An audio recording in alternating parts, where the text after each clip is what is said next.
season almost ended last night. In a preliminary game against Vermont, the Big Green trailed, but with 13.1 seconds to go, Kent Gillings got the game-tying goal as the sophomore forced overtime. And then junior forward Mike Machuro stepped up with the game winner. And the Big Green took another step towards an ECAC championship, advancing to the semifinals for the first time since Coach Bob Gaudette was a goalie at Dartmouth. The St. Lawrence Saints are looking to repeat as ECAC champions. They come in as the top surviving seed. Al Fife and the Saints made an improbable run to the Frozen Four in the NCAA tournament last season. Coach Joe Marsh is hoping the Saints can come marching through Lake Placid with another championship weekend. It is the Big Green looking for a big game as they look to upset the defending champs.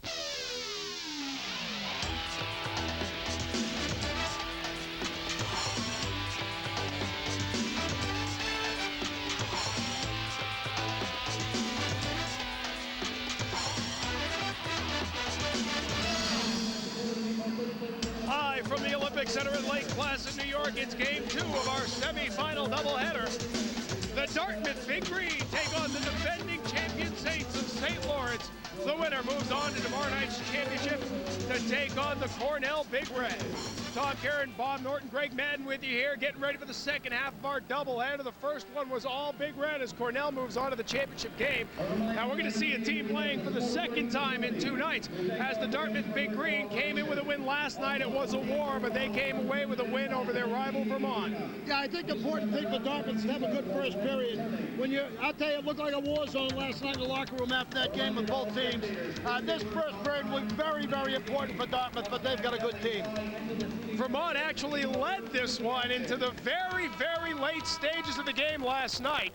With less than 20 seconds to go, they were holding on to a 2-1 lead after a 2-0 lead in the early going, but Dartmouth rallied. Kent Gillings, the sophomore, with 13.1 seconds left, gets the game-tying goal, forcing overtime. And then in overtime, Mike Machuro, he's been awesome all year long. He hits the overtime winner. What a way to move on to the semifinals for Bob Gaudette's Big Green. Well, Machuro's made huge plays for him all year long, and that game was no exception. He made a huge play last night. Michael Machuro played his prep school hockey at Belmont Hill out of Manchester, New Hampshire. What a marvelous year he's had for this team. He's been immense all year and was immense last night. On the blue line, Trevor Byrne is a second-team All-ECAC pick. He's only a sophomore, but he's one of the best in the conference. As the game went on, he made his physical presence felt more and more last night, establishes control of the defensive end, and it does an excellent job lugging the puck through the middle and establishing offensive control. The Saints are looking to make it 2 straight White Law trophies. They've been off since a 2-game sweep of Union last weekend. The Saints are the top surviving seed because number 1 Clarkson was knocked off by Vermont. So the Saints are back in Lake Placid for the 3rd straight year. Well, these guys play very tough at tournament time. Joe Marsh's tradition at St. Lawrence is that they've been an excellent February-March team. They played very well against Union last weekend. I expect that they'll play well tonight. There you see how they got here. 18 wins overall. A pretty impressive run because they started the season struggling, but they have really finished strong with a run through the conference. They were in first place going into the final weekend of the regular season, and they are led by the ECAC Player of the Year, Eric Anderson, a Hobie Baker finalist. Well, he played for the Stratford Cullens. He's been a marvelous player for this team. He's very good offensively. They've had great consistency over there for the last 3 years by their 3 top forwards. He's been one of the top forwards in the ECAC, one of the top forwards in the country, as indicated by being a Hobie Baker finalist. Big-time player in big games. And Michael Hart, the defensive forward of the year, one of 3 Saints on that first-team All-ECAC lineup. Well, been a huge player in the playoffs, has 10 goals and 8 assists in the ECAC playoffs for St. Lawrence. On the left side, his dad was a good player at Pennsylvania, but this kid is a very, very strong left winger. Defensive forward of the year in the ECAC. Could have been the other way. Could have been offensive forward of the year. The Saints are the defending champions. They are the top remaining seed, but an interesting wrinkle to this. In 2 games with Dartmouth, they were unable to beat the Big Green. So Dartmouth looking to make it a 3-game sweep against the Saints this season. Hey, Greg Madden, how's it look from the crease? Well, Tom, from down here in the crease, it shows one thing. It shows that St. Lawrence brings it with offense. They can score lots of goals. That's what they'll try to do here tonight, while Dartmouth just brings it. They keep bringing it and bringing it and bringing it, and it's going to be great. Well, we have it coming up for you. We're going to have our opening face-off in game number 2 from Lake Placid in just a moment.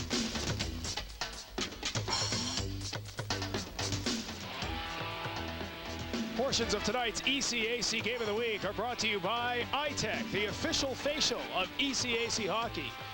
By Coho, a whole new game, official sticks and blades of ECAC hockey. By Aubuchon Hardware and Glidden Paints, proud sponsors of the ECAC Division I Men's Ice Hockey Championship in Lake Placid, New York. By Budget Rent-A-Car. Budget, get out of the ordinary. And by CCM, when you're born to play, official skate and equipment of ECAC hockey.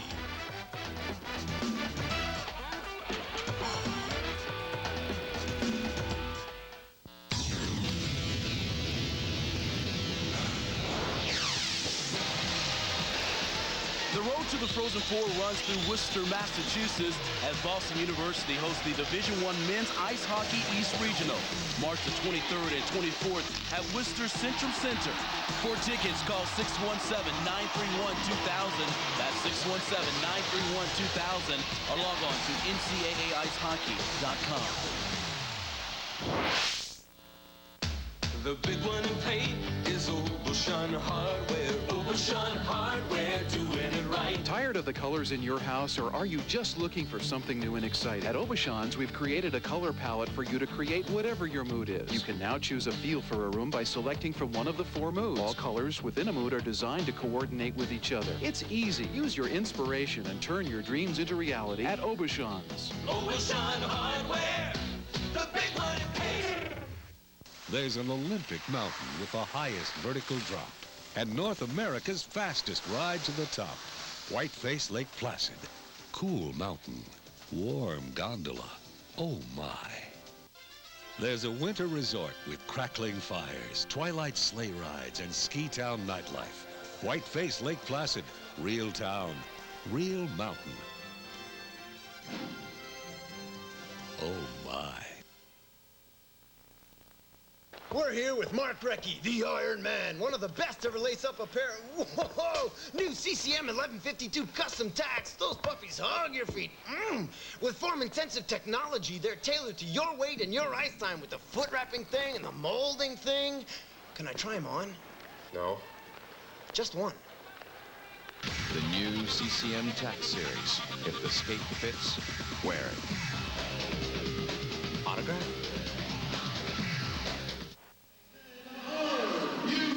Welcome back, everyone. Getting ready for the puck drop ECAC semifinal game. Nick Boucher in the nets, the sophomore out of Fort Saskatchewan Traders, native of Cobble Hill, British Columbia, played in the Saskatchewan Junior Hockey League last night with a score 2-0 in favor of Vermont in the second period. He was immense. In the nets, at the other end, Jeremy Symington. You see the record there out of Kalmachi, Ontario, played for the Petrolia Jets. Well, I'll tell you, he has been superb the last couple of years. 828 save percentage his freshman year, but the last 3 years, .903, .901, .902. We are underway here in the second game of the semifinal doubleheader. Big Green in green, skating left to right.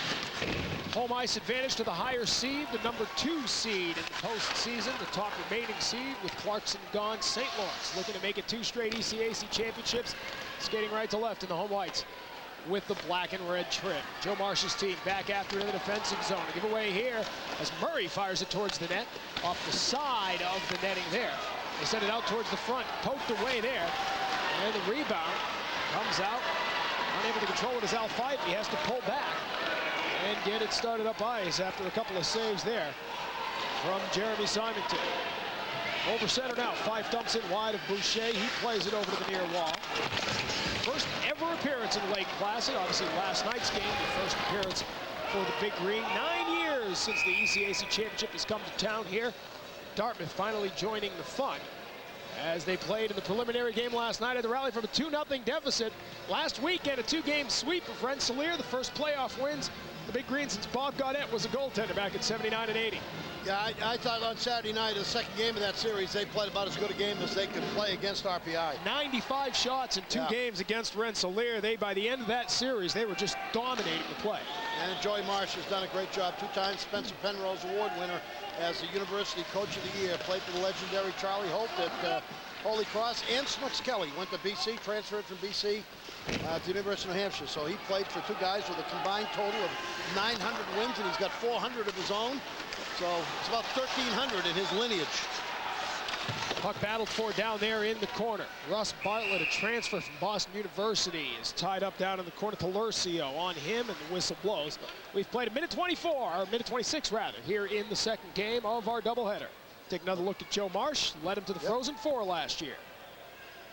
Now, Bartlett's an interesting story. Transferred from Boston University, actually sort of asked to leave by Jack Parker. Couldn't find any room for him on the roster the next year, so he transferred to St. Lawrence, sat out a year. The kid has 19 power play goals over 2 seasons at BU and St. Lawrence, 11 this year.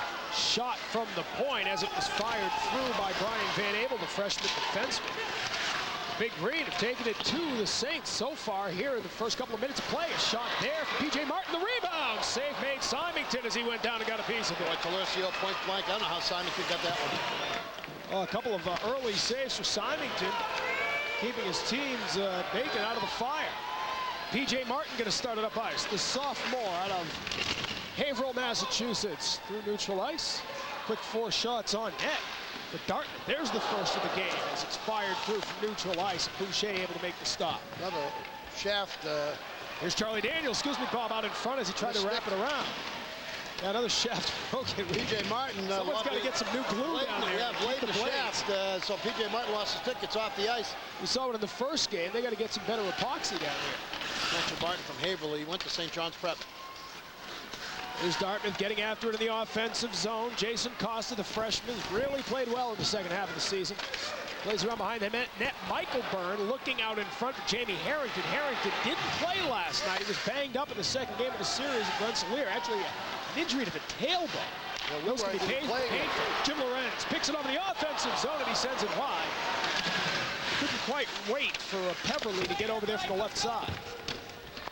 Battle on the wall and the whistle blown with a minute 55 gone. Yeah, we weren't sure if Harrington was going to play. Talked to Bob Gaudette before the game. As you look at Jamie Harrington right there, number 17, the captains of the Big Green. And Bob Gaudette said it really came down to a game-time decision because with the tailbone, you're not worried about range of motion. You're not worried about an injury that's going to affect him down the road. It's just how much pain can he handle to play out there. Well, he told Coach Gaudette before the game he was playing no matter how much it hurt. And they had another one last night. Brian Van Abel, a freshman defenseman, big guy, 6'4", 215. He got hurt last night, an ankle injury, and he went. Was questionable before the game. But they're all lined up out there today. They all want to play. You're playing in the semifinals for the first time in 21 years. It's not a game you want to miss. Winner moves on to the championship tomorrow to take on Cornell. Here's Casella in the offensive zone. A slap shot block made by Ray DeLauro. Played right here at the National Sports Academy in Lake Placid. Jim Lorenz, son of Buffalo Sabre, Boston Bruin Jim Lorenz, color analyst for Empire Sports Network's coverage of the Buffalo Sabres. Shot comes in from the left side. Dartmouth really taking it to the Saints here in the first 4 minutes. Well, Lorenz overcarried the puck there, got stopped at the blue line. You don't want to give, Dartmouth lives on transition play out of center ice. They break up a lot of plays in the middle of the ice, and they kill you in those kind of plays. In the offensive zone, nice shift here, and a backhand bit. Boucher makes the stop as they got it up quickly, and Peverly made a nice move up the gut. Lorenz knocked off the puck, and the Big Green are able to clear. Icing the call there. Let me ask you here, can it be an advantage? Obviously, you're the weary team from playing last night, but we talk a lot about this ice surface, the big sheet here. Dartmouth played 4 periods on this last night. Can that be an advantage in the early going as the Saints kind of find their legs? Yeah, and talking to both coaches last night, obviously it's a little bit different. Dartmouth hasn't played on this sheet, neither did Vermont. St. Lawrence, most of these kids have played here last year in the tournament, so I'm not sure how much of a factor it is. It certainly helped Dartmouth to play here last night because they were very shaky in the first 2 periods on the big ice surface. Their ice surface at Rupert Thompson not anywhere near this size. So I thought it was very important for them to get off a good start. Shot comes through there and the save made as it was ripped through by first team all-conference defenseman Matt DeRozier. Murray feeds it out. Gillings with a game-tying goal in the final seconds last night. Green, the game against their arch rival University of Vermont Catamounts. Leroy at center, fires it in right corner. Al Fife trying to get it after he lets come back to Gillard. Not a bad play. Gillard with a low shot and a nice glove save. Boucher, who looks up at Al Fife and says, "You ain't gonna see a rebound here, brother." We are scoreless in the first of the second game of the night in Lake Placid.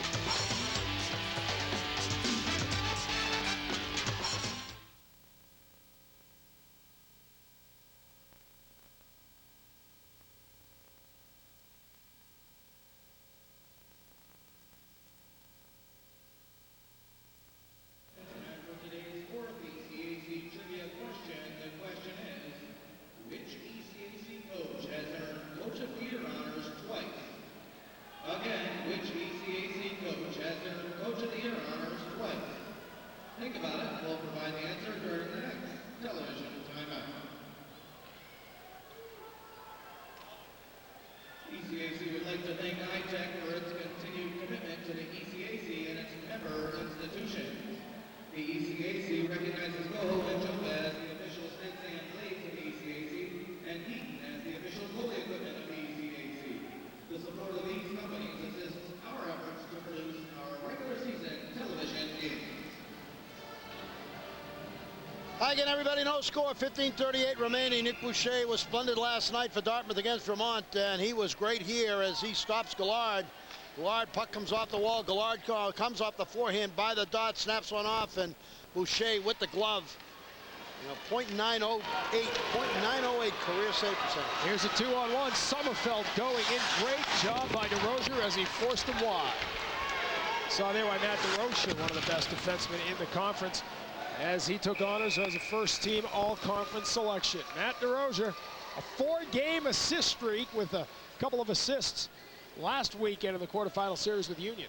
Tom, you know what I think is an unbelievable statistic or factoid about St. Lawrence? Their top 3 guys, Gillard, Anderson, and Fife, have been the mark of consistency over 3 years. As we look at DeRozier's statistics, one of the top defensive, offensive defense in the league. Fife has 13, 17, and 15 his last 3 years. Anderson, 10, 14, and 16 in goals. And Gillard, 10, 14, and 19.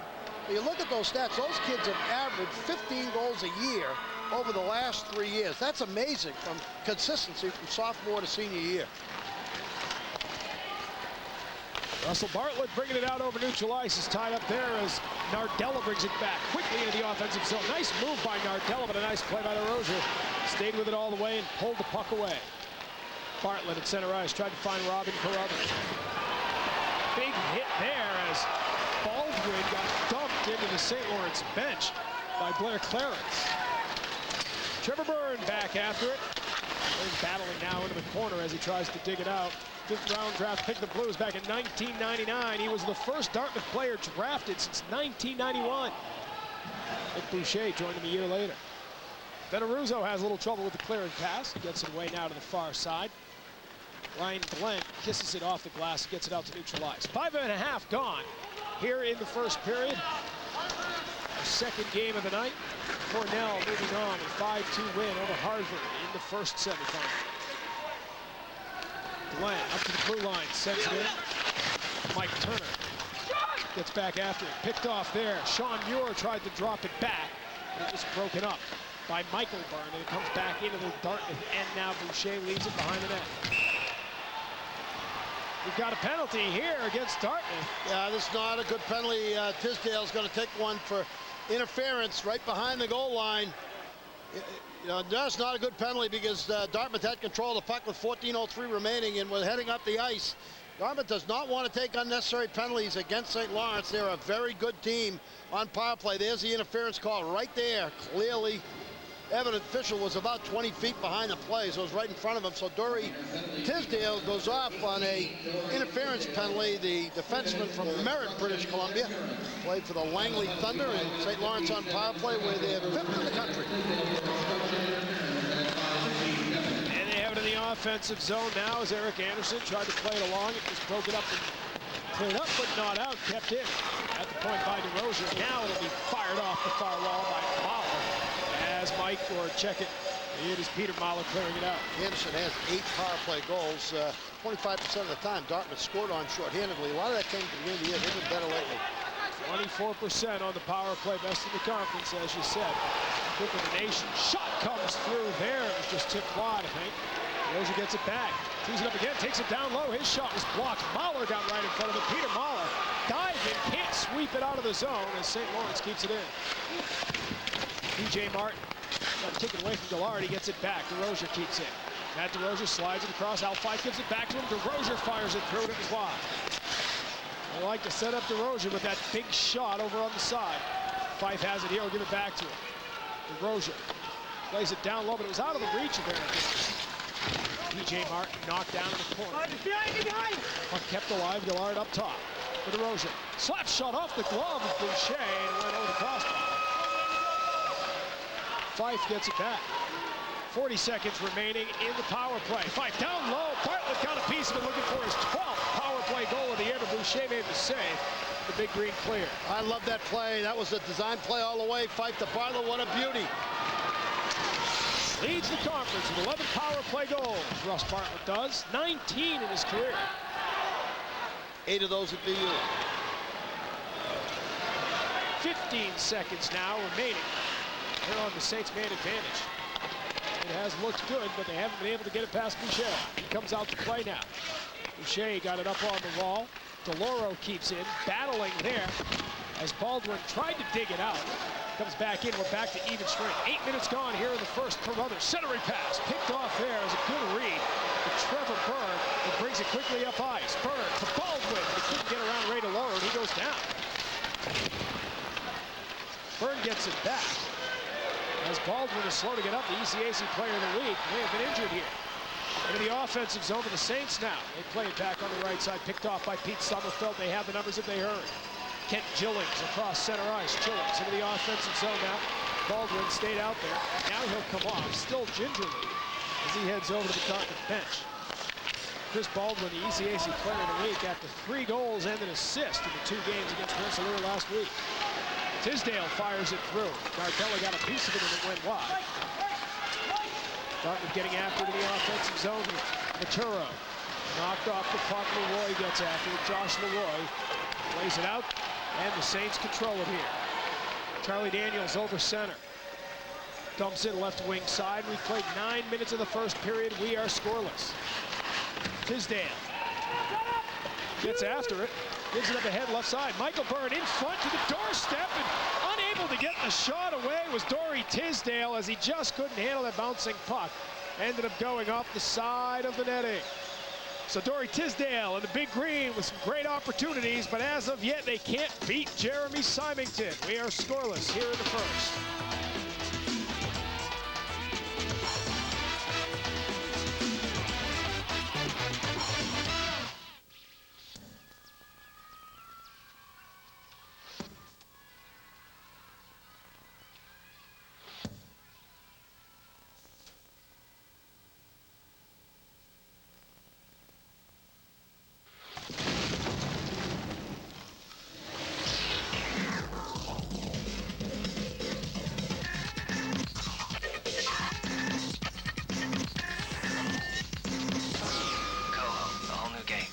They said New York mountains weren't big enough. They said you couldn't get an extreme experience in New York.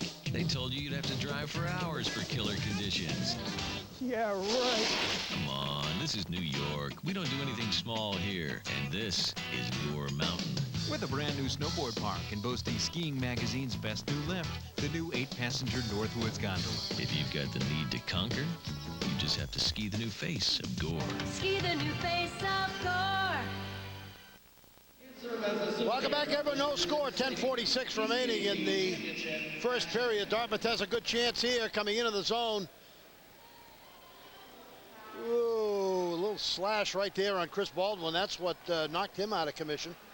Went over the bench. We'll have to wait and see if he shows up. There's Coach Joe Marsh. Chris Wells to his left, the assistant coach at Jay Heimbach, the other assistant. They do a great job. Boy, they've been consistent over the last 3 or 4 years. Yeah, their recruiting class, that senior group out there now, Anderson, Fife, and Gillard, that was there's a home run for you. Oh. Michael Byrne loved that one out of the air. Trying to create something in the offensive zone. Scrum forming in the corner. Comes away to Kevin Benarou Russo, another one of the seniors. He's on Thunder Bay, Ontario. Good no call on that icing. Defenseman let that one go by, and excellent call by linesman Bill Jones. Puck on the far side. Dartmouth comes away with it after a sort of broken start to the play. Harrington got it away. Michael Bell with the backhand through the crease. Curran just set that one up in front of the net, and Harrington couldn't quite fight through to get there. Veneruso brings it back around near side to Bartlett. He gives it away. P.J. Martin fires one wide to the right. Veneruso pokes it up ahead for Robin Carruthers. Carruthers will get it started. He scored the goal in the 4th overtime last year, almost a year ago. I think it was March 25th, I want to say, last season. Beating Boston University in the longest college game ever. Here's Casella in the offensive zone, and a low slapper, but a pad save for Symington. They come away with it again. Casella getting it back from Mahler, who started that play. Mahler takes a slapper from the high slot. It's blocked in front of the net. Huntbeck trying to get after it. Mahler went crashing in after it. Al Fife moves out in front of the net. Dangerous territory. Confident play.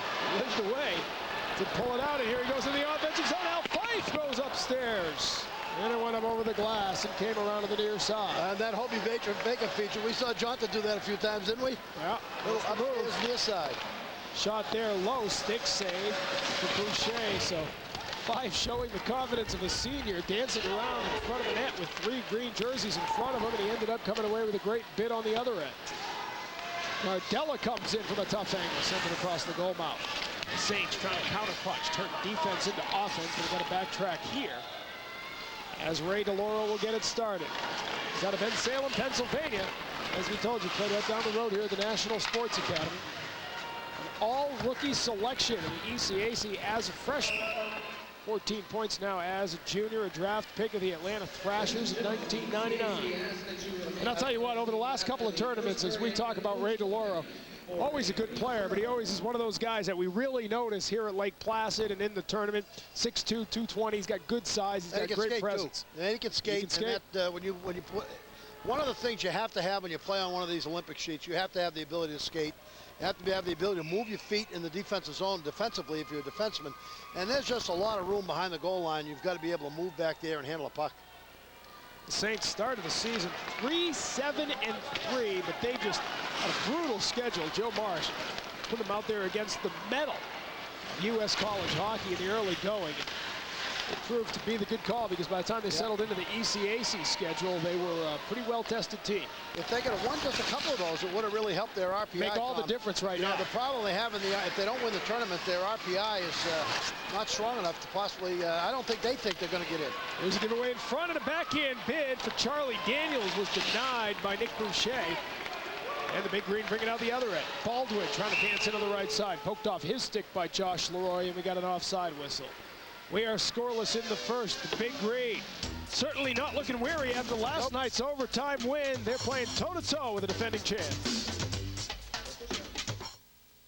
Number 13, Matt Sundin. Matt's of the fabulous stats. One of the best ever set foot on the nice skates, Matt's. New CCM 1152 custom tacks with form-intensive technology. Sweet. Tailored to your weight and your ice time with a foot wrapping thing and the molding thing. Can I try one on?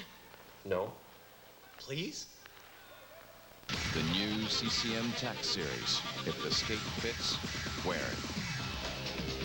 Hey, Mats, wait up.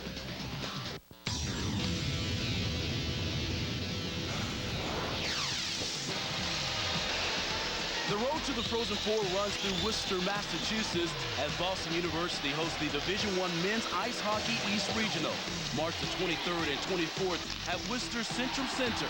For tickets, call 617-931-2000. That's 617-931-2000, or log on to NCAAIcehockey.com. It has been a long roundabout road to Lake Placid for the St. Lawrence Saints. They started the year playing a host of road games, 20 road games in the entire season. They've traveled 9,000 miles over the course of the season, all to make the 75-mile trip from Canton here to Lake Placid. They'd love to make that 200-mile trip to Albany in the first weekend. of April. You look at the teams they played at the start of the year. They took on a pair of games at North Dakota, a pair of games at Michigan. They hosted Notre Dame. They hosted Princeton in the early going in Yale. That was their first weekend. They took on Northeastern down in Boston. They went up to Orono to play the UMaine Black Bears. They played about as tough a schedule as you could line up. No icing there as the Green get back after. But as you said, Norty, just another win or two, maybe a win over North Dakota. One of those big teams would have made a dramatic improvement in their ratings power index. It would have given them a shot at an at-large bid, which most people, the Saints coaching staff included, don't seem to think they will get. If they don't win. If they don't win the championship. You win the championship, you're automatic. You're going to the NCAAs. In the offensive zone now, it's the Big Green. Sommerfeld on net. Symington, stick save, rebound. Made away by Fife, and he gets it out to neutral ice. Okay, Dartmouth doing a good job of getting shots on net. They have not had many opportunities in scoring position that they didn't fire on the goalie. Got an offside call here. I believe it'll come back out. All the way down, intentional offside. Intentional offside. 6:59 remaining, no score. I think that's a key part of this game plan for Dartmouth, because not only have they been able to come out here in the first period after a tenaciously played game last night, they've held serve so far here in the first period, and actually they've had a little bit the edge of the play. I think so. You had to be, you know, this was just an intensely played game last night. Tied with 13 seconds to go by Dartmouth and won in overtime. But two teams, if you walk down by that locker room at the end of the game, really it just both teams battered and bruised with great respect for each other. Ryan Glenn got it started the game ping-ponging through, and Marchetti fired it high up over the crossbar. That's Marchetti after it in the corner. Badgered by Jamie Harrington. Puck squirts free. Michael Byrne leads the charge. Byrne playing it around Benaruzo. Symington out to play. Almost costly moves. It almost came right to Michael Byrne, but redirected away from him. The Saints have to wait. Now Heverly into the offensive zone. The freshman working into the corner. Let's get it back from Lorenz, and does. Heverly, near side on the wall, walks it into the circle, flops it up top. Marchetti wrists it to the screen, sticked aside by Boucher. Rebound bouncing over to the near wall. Marchetti keeps it in. Lorenz in the corner. A little move there to get around Harrington, but the Green get back. Michael Byrne had it momentarily, still hemmed in by the Saints. 6 minutes remaining here in the first period. Who will draw first blood? Ryan Glenn fires it in wide. Rebound on the end wall. Harrington is there for Dartmouth. He will ice this one, as Dartmouth just needed to get it out of the zone. Yeah, they sure did. They just needed to get a line change, and Harrington gave some thought to trying to carry that puck out of the zone, but I think he made the right move there. You don't want to do an unnecessary icing, but that time he got rid of the puck because he knew that they could not afford not to get it out of the zone there. They were out of fuel. He's done a nice job this year for him. Has Jamie Harrington out of Cornwall, Ontario, played junior in Cornwall for the Colts. But you know, we've seen him enough and watched the intensity with which he plays the game. They have such an amazing record with their junior and sophomore class. I think about 75% of their scoring has been done by the sophomore and junior class, and Harrington, along with Maturo and Baldwin and the sophomores, Gillings and Murray and others, Coercio, the junior, those two classes have done a great job for Bobby Gaudette. Carruthers kept it alive and he got it back to the point. It's fired in around. Marchetti playing it out in front for Clarence. We're checking it was Bartlett playing it there. Mahler brings it out through neutral ice, lost his glove. Has to stay with the play. It came out. Offside is the call. Well, we're going to give a goal star to Danny Casella because he did a beautiful job of tying Bartlett up in front of the net, the junior out of Lawrence Academy, where he played for Charlie Corey, native of Verona, New Jersey. Boy, what a job. You know, you got Bartlett in front, sort of sneaking around there, trying to convert a pass, and Casella tied him up. Here we take a look at number 22 for St. Lawrence, Blair Clarence. You just watch on the inside there, Casella, see him just tie up on the inside. That was Clarence, rather. All you got to do is listen to you. I know who it was. Clarence tied up there by Casella. That's good defense. Off the draw, Van Abel keeps it in over on the far side, but the Saints have to get it back out.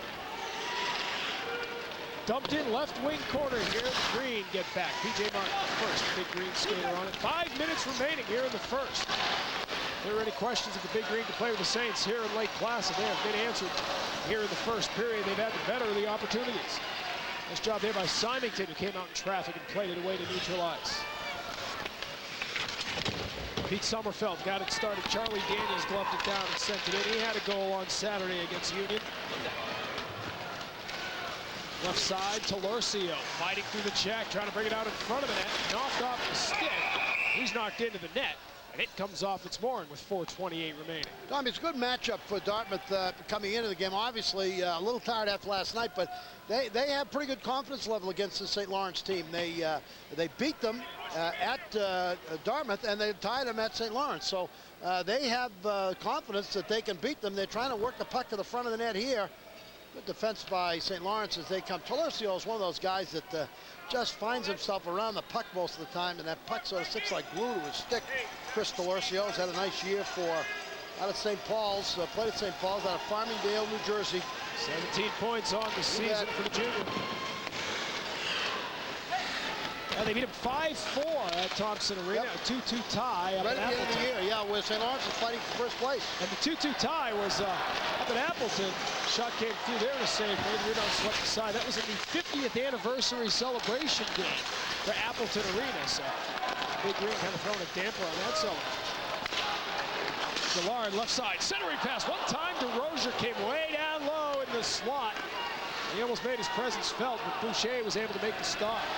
That's what DeRozier does so well. Find the opening, came down inside the hash mark, and an offensive chance. It was Anderson, he whistles one wide. Rebound came out in front. Fife was tied up. Puck to the near wall, and it's played out. Murray got it away. No icing there as it was sent out. I think it pissed off one of the Saints players in neutral ice. Best pressure for St. Lawrence that last year's stuff. Watch out. Never came to Maturo. It came out in front of the net. Gillings almost buried it off the fluke carom. But Symington is able to hold on. That's one of those watch-out calls. You see that puck's behind the goal line, and all of a sudden it comes out in front of the net with Gillings standing there looking to try to knock it in. This puck's going to get loose out in front. And here comes Gillings. Takes a whack at it. Symington freezes it. It's going to get the face-off. Gillings, another one of the not too physically imposing, but just pesky and effective forwards out of Saskatoon, Saskatchewan. Played up in North Battleford for the Stars. 11 goals. Had 2 assists last year as a freshman. 0-2-2. 11-19-30 this year. Well, there's an upscale. And a pretty important one last night with 13.1 seconds left in regulation. About as big a goal as Dartmouth has had in 2 decades. Leroy in the defensive zone. Plays it out through neutral ice. Here's Peverly in the offensive zone trying to set in Lorenz. Lorenz tied up by P.J. Martin. Gillings comes away with it, cuts back from Marquetti. Got it to Maturo on the far wall, and he gets it out to neutral ice. Under 3 to go here in the first. Shots even up at 9 apiece, as you saw. P.J. Martin, a cutback, brings it back to the near side and sends it out to Gillings in the center circle. Nice move there by Gillings. Get Gillings into the offensive zone. Oh, what a great play. DeRozier slid down and made the block after Gillings made the play of the day to take it in towards the net. Yeah, and he thinks about getting up off the puck, and that's always a mistake. Boy, this is a good play on the inside by number 4. Watch him just smother this play. Matt DeRozier, keep your eye on him. Now that puck's going to come to the inside. Now watch DeRozier slide across. Watch that beautiful play. Now stay down. Yeah, stay down. Don't get up. That's him. You got to stay right in the ice. Sometimes guys get up, all of a sudden they're on the knees, puck loose in the net. Watch out. He thinks about getting up, and then he just falls back on it. He knows where the puck is. Top scoring defenseman, but he does it on both ends of the ice. Here's Park into the offensive zone. A backhand for Carruthers. High up into the seats. Oh, that's an upper. That's an upper. That one's heading to Saranac Lake. Russell Bartlett, out of Windham, New Hampshire, played his prep hockey at Phillips Exeter. He played, they had a couple of kids there. Koch went out to Michigan, and Sheen to BU. They had Dana Barban had a heck of a team there. Passes that puck on the inside. Russell Bartlett has the puck on the left side, moves it inside to Carruthers and up and over the crossbar and into the stands. Carruthers missed a month in his freshman year with a shoulder injury, but last year, 13 points in 37 games with the Saints, including the one that put him into the Frozen Four. That goal in the 4th overtime. Jim Lorenz assisting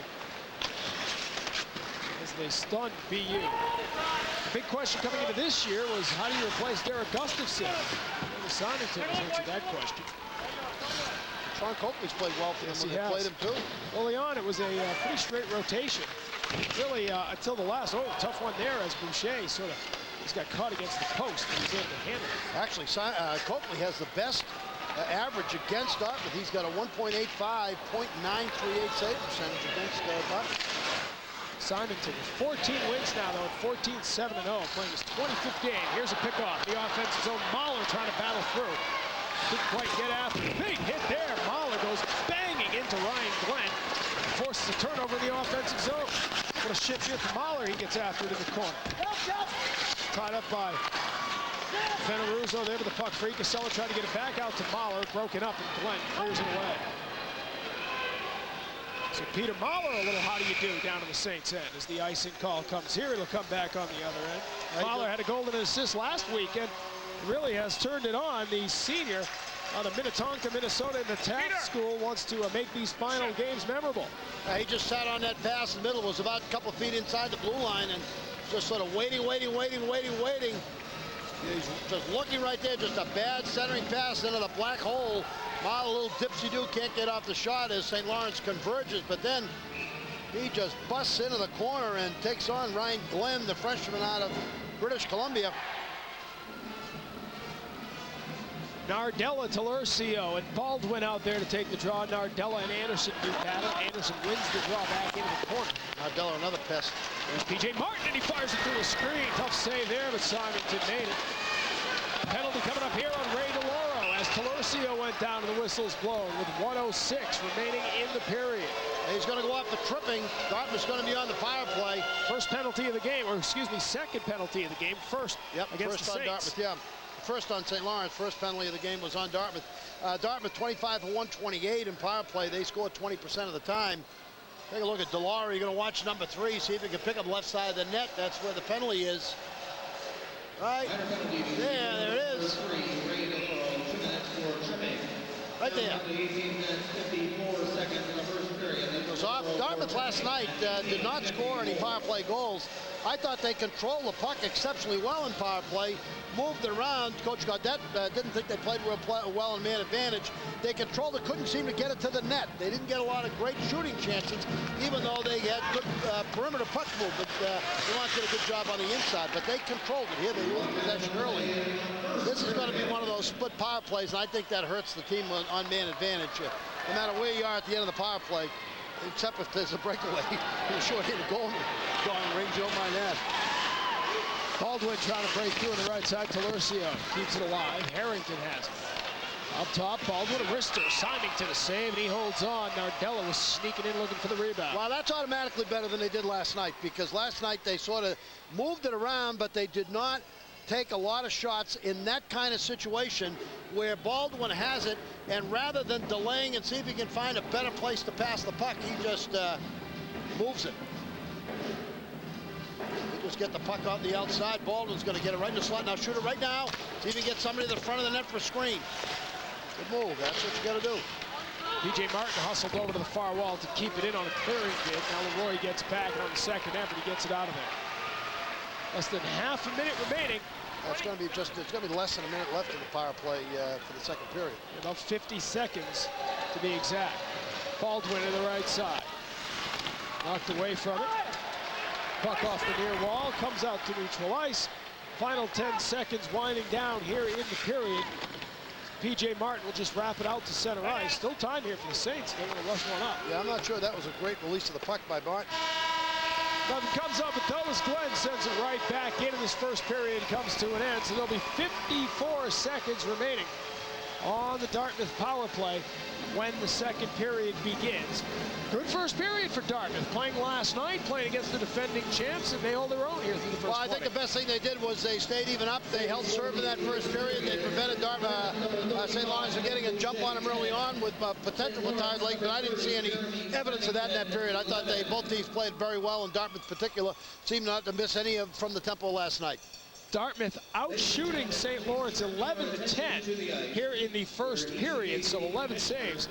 Jeremy Symington, 10 first period saves for Nick Boucher. And a nice award going on down at center ice. They are renaming the regular season trophy. It will be the William Cleary Trophy from this day forward. The regular season champ will win the Cleary Trophy. And now, as director, what a fitting tribute to the hockey player at outgoing Harvard athletic director. The record for points in a season. Well, he's one of the great American hockey players that ever played the game, and many think he's the best. The 1960 gold medal Commissioner winning Phil squad. Buttafuoco out there showing Bill Cleary the trophy. They retired his sweater 2 weeks ago at Harvard, the first athlete in the history of Harvard athletics to have his number retired. Somebody told me last week, and made a good observation. They said if he's the bar, you have to jump to get your number retired at Harvard. That's a pretty high bar. He has been responsible for the largest I saw him play when I was a kid, and he was absolutely amazing with the puck. He was a great stick handler, indomitable player, moved the puck, had great speed, played the movie Love Story. Yes, he did. That's why the Cornell band plays the song Love Story whenever the Harvard team takes the ice. Harvard beaten in the first game tonight. Cornell moving on, and congratulations to Clarkson. They win the Bill Cleary Trophy. Although Clarkson upset last week. And then out here in Lake Placid, St. Lawrence and Dartmouth are. They're battling scoreless through one. CCM Intermission Report is next.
We welcome you back to Lake Placid. Score after one. No score between Dartmouth and St. Lawrence. I'm Greg Madden. We welcome you back into the crease, and into our crease we welcome Mike Maturo of Dartmouth. One period behind you. In the first game, Mike, earlier tonight, there was a situation where both of the teams, Cornell and Harvard, were scoreless. You're in the same situation now. What you need to do now is step it up, as was done in the first game. What are you looking forward to so far in this game and into the second period? Pretty much the same thing we've been doing all game. We've been getting in deep, just putting some pressure on their defensemen. They got a lot of explosive forwards, so hopefully right now we have this power play for a minute starting second period, so hopefully we can get it going there. Mike, this has been a very interesting team and a great team for folks to watch around the ECAC. You guys work very hard, and lots of good things have been coming your way. I guess normally wearing the white jersey, but tell us about this latest run you guys have had. It's been just an exciting one for us to watch. Yeah, it's been exciting for us too. We total team effort from Nick Boucher to our defensemen to our forwards. Just been getting some bounces, and we really our pride is the defense, and then from there we go to offense, and we're getting some good goals lately from guys like Chris Baldwin and Kent Gillings and Frank Nardella. And so total team effort. We're really happy how we're playing right now. Along with the total team effort, is there a feeling in the locker room that that this run can go for a long, long time? Definitely. We think we can play with the best teams out there. We've showed it during our Christmas vacation when we played UNH in Maine and Northeastern. So we just hopefully we can get these 2 games under our belt and then hopefully make the tournament. What might we expect to see from Dartmouth coming up in period number 2? Like I said, same thing. We haven't really changed our game plan from day one. Just hard work, get the puck in deep, grind it out. We're not a real pretty team to watch a lot, but I mean that's how we've been winning games. So really no change at all. All right, Mike, appreciate your time. Thanks a lot. The pride of Manchester, New Hampshire, Mike Maturo, joining us here in our first intermission. Second period action coming your way in just a bit. And we'll also have a look at head coach Bob Gaudette.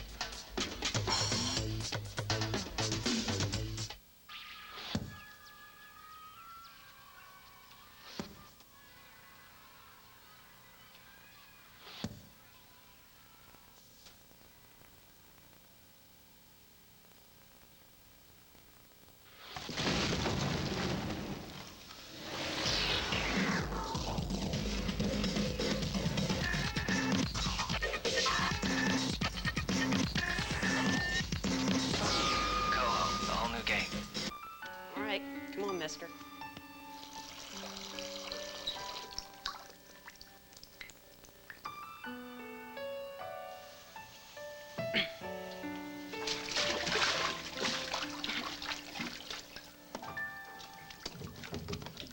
Focus, stagger your feet. Pick it up, pick it up. Nice. Great Outdoor Games begins July 26th on ESPN and ESPN2. So, they'll get off the bus, pick out the car they want, be on their way in seconds. We'll call it Fast Break, our fastest way to rent a car. Can we get people from the airport to their car quicker? We can if we give everyone jet propulsion packs. Back opening the bleeder valve and fill the tank to 800 psi. What?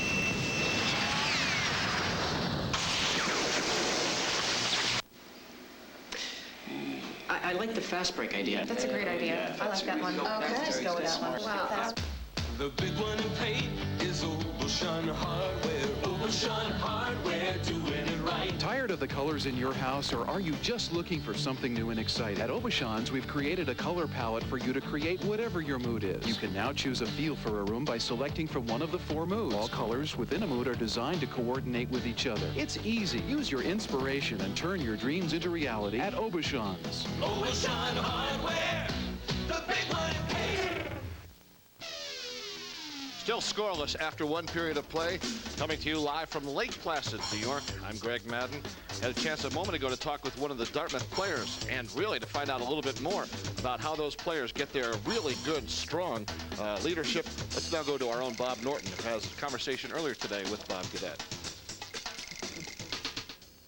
Thanks very much, Greg.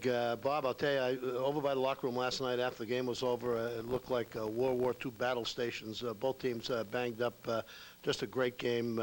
You know, you guys, tremendous effort coming back and winning that hockey game last night. Yeah, it was a tough game. You know, Mike Gilligan's got a real nice team. He's done a great job with the Vermont team, and they had a great run. And it was a tough game. It was a pretty physical contest with such a big ice surface.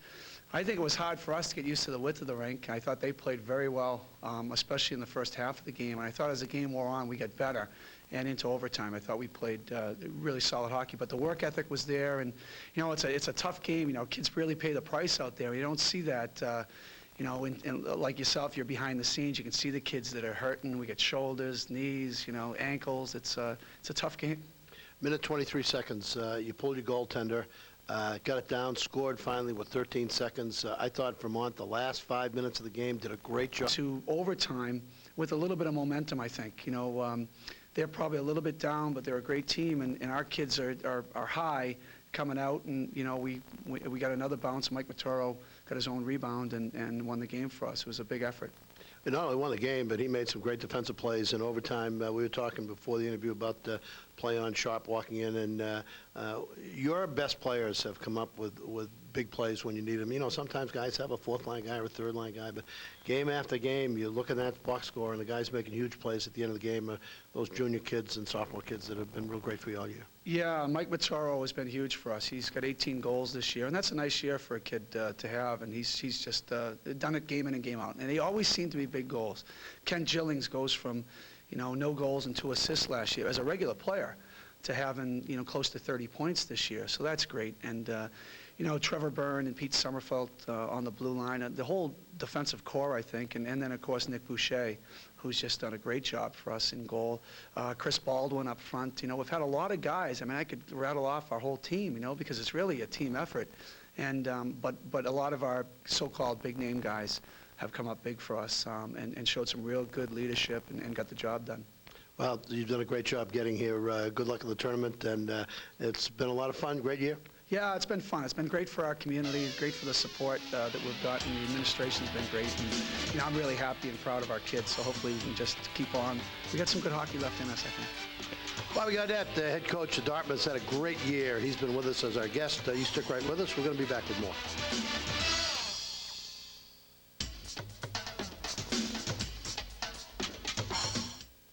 There's an Olympic mountain with the highest vertical drop and North America's fastest ride to the top.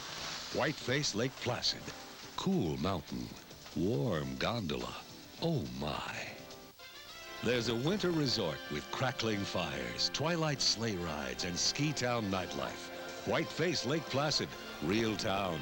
Real mountain. Oh my. All right, Max, here we go. And come on, come on, come on, come on, come on. Come on, Maxie. Come on, jump. Max, Max.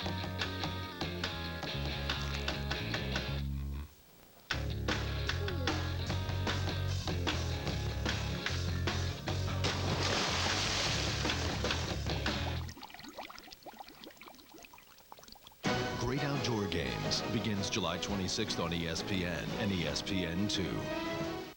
Number 13, Matt Sundin. Matt's of the fabulous stats. One of the best to ever set foot on the nice skates, Matt's. New CCM 1152 custom tacks with form-intensive technology. Sweet. Tailored to your weight and your ice line with the foot wrapping thing and the molding thing. Can I try one on? No. Please? The new CCM Tax Series. If the skate fits, wear it. Hey, Matt's, wait on. The big one in paint is Ocean Hardware. Ocean Hardware, doing it right. Tired of the colors in your house, or are you just looking for something new and exciting? At Aubuchon's, we've created a color palette for you to create whatever your mood is. You can now choose a feel for a room by selecting from one of the 4 moods. All colors within a mood are designed to coordinate with each other. It's easy. Use your inspiration and turn your dreams into reality at Aubuchon's. Ocean Hardware, the big one in paint. Greg Madden along with Dartmouth assistant coach Dave Peters joining us here in our first intermission now. And Dave, tell us a little bit about that first period, what you kind of expected tonight from your team and St. Lawrence. Well, I think so. I think both teams had pretty good chances. What we want to do is try to keep the puck deep and keep the puck along the boards and try to work them low, keep it away from the middle of the ice because they're an excellent transition team. You guys like to win and work hard, and you've been doing all of that lately. St. Lawrence is a very strong team offensively. What are you trying to do to slow them down? Well, if we can keep the puck low and our offensive end and cycle the puck and cut back and work them low and have possession, we can wear them down and play a little bit of a field possession game and keep the puck in their end. All right, Dave, thank you very much. Thank you. All right, look at what happened in that first period, and let's cut it upstairs now to both our man Tom and Bob. Thanks very much, Greg. Well, as you might expect in a 0-0 first period, it was a Boucher-Symington show. Dartmouth and St. Lawrence knotted at zeros. Dartmouth is, coming off of last night's win in overtime against Vermont. You had some question as to what to expect in the first period, and what you got was Dartmouth playing exceptionally well. Nick Boucher was superb last night. Superb again. Symington superb for St. Lawrence as they trade saves. Charlie Daniels tries to stuff one here by Boucher. Boucher protects the corner, and Dory Tisdale comes in, not quite able to handle that little centering pass, and the puck is frozen on the net. 54 seconds remaining on a St. Lawrence shorthand. Dartmouth and St. Lawrence no score. Shots on goal pretty even. Face-offs advantage St. Lawrence. These first period statistics are brought to you by Cap World. If you're looking for accessories for your truck anywhere around New England, come on in. At Cap World, you're down in Orlando, Florida, and you need accessories, you turn yourself right into Cap World. Turn yourself over to them, and they'll take excellent care of you. They're the best when you're looking for truck accessories. Cap World. And you can find them at www.capworld.com. Thank all the folks at Cap World for bringing you those first period statistics. And for supporting the ECAC all season long. Absolutely. They are hockey people, and you should support hockey people if you're a hockey person. So support Cap World. They're big-time hockey people. Charlie Holden, a huge supporter of ECAC hockey, former commissioner of officials for the NCAA, and just about the biggest Norwich supporter there is on the planet. And, you know, I think he was instrumental in getting us on the having that great Norwich-Middlebury game on. And hopefully we replicate that again next year. Great Division III Hockey Classic. But I am not qualified to tell you whether or not you need a cap for your pickup truck or an accessory for your SUV. I don't have a pickup truck. However, I am qualified to tell you that if you're going to buy a cap or an accessory for your SUV, you might as well do it from someone who supports the ECAC. But I'm not carrying hockey equipment around anymore, and I think you want to trade your car in and get an SUV. I have an SUV. No, not an SUV, but get a truck. My wife let me drive it once in a while over the course of the winter. And I think you need to go to Cap World, and I know somebody at Cap World, and I'll get you a deal. Give me a deal? Yeah. I'll go get that free gift if they got any left. I hope you've made a run on them, and there aren't any left. We told you, go get your free gift from You Cap get in World. touch with Cap World, you get your free gift. Joey Marsh, Chris Wells, Jay Heinbuck is on the other end of that headset. Jay Heinbuck was Chris Wells played at St. Lawrence, and Jay Heinbuck was a superb hockey player, two-time Beanpot champion for Northeastern under Fernie Flaman. Dartmouth still on the power play. Another 54 seconds remaining on the Ray DeLauro penalty. First power play of the game for the Dartmouth Big Green. Gillings gets it into the offensive zone. Machuro bangs in after it. Puck comes loose into the corner. Gillings digs it out. He gets it back up to the point. Sommerfeld has it for Byrne. Left side. His shot came through off the blocker of Simon. Down in the corner now. Murray got it to Gillings. A one-timer for Trevor Byrne. It ripped wide. Oh, you got a laser there. Gillings has it near hash marks. Slides it across. Byrne now. Couldn't fire the shot away. Anderson got it away. Here comes DeRozier. DeRozier into the offensive zone. He hits it off the left post as Boucher had come way out to challenge the shooter. That'll be a highlight. Yeah, well. Gillings all the way back up on the other end. 2 seconds remaining on the power play. Got to keep your eye on DeLauro coming out of the box. He is out of the box, and Fife gets it to him. Does he have time to turn? No. Tries to slide it across for Gillard. He gets sent to the rocks, and Boucher has to cover that up. Well, they were trying to get the puck to Byrne at the point, Trevor Byrne, and they had too much coverage out close to the point, and when Byrne had a little struggle with the puck, they just took off with DeRoziers. Now see, have a little trouble controlling. DeRozier gets it away. Byrne gets turned the wrong way. DeRozier on the break, down the ice. Out comes goaltender Boucher and a tickle of the pole. Boucher never on touched the left it. Side. No, it was not redirected. That was just luck of the draw, and it went just wide. No, he got a piece of it right there. See, he knocked it through. Yes, he did. Thought that went under his arm. No, that was a redirect by DeRozier, and it was a nice play by Anderson.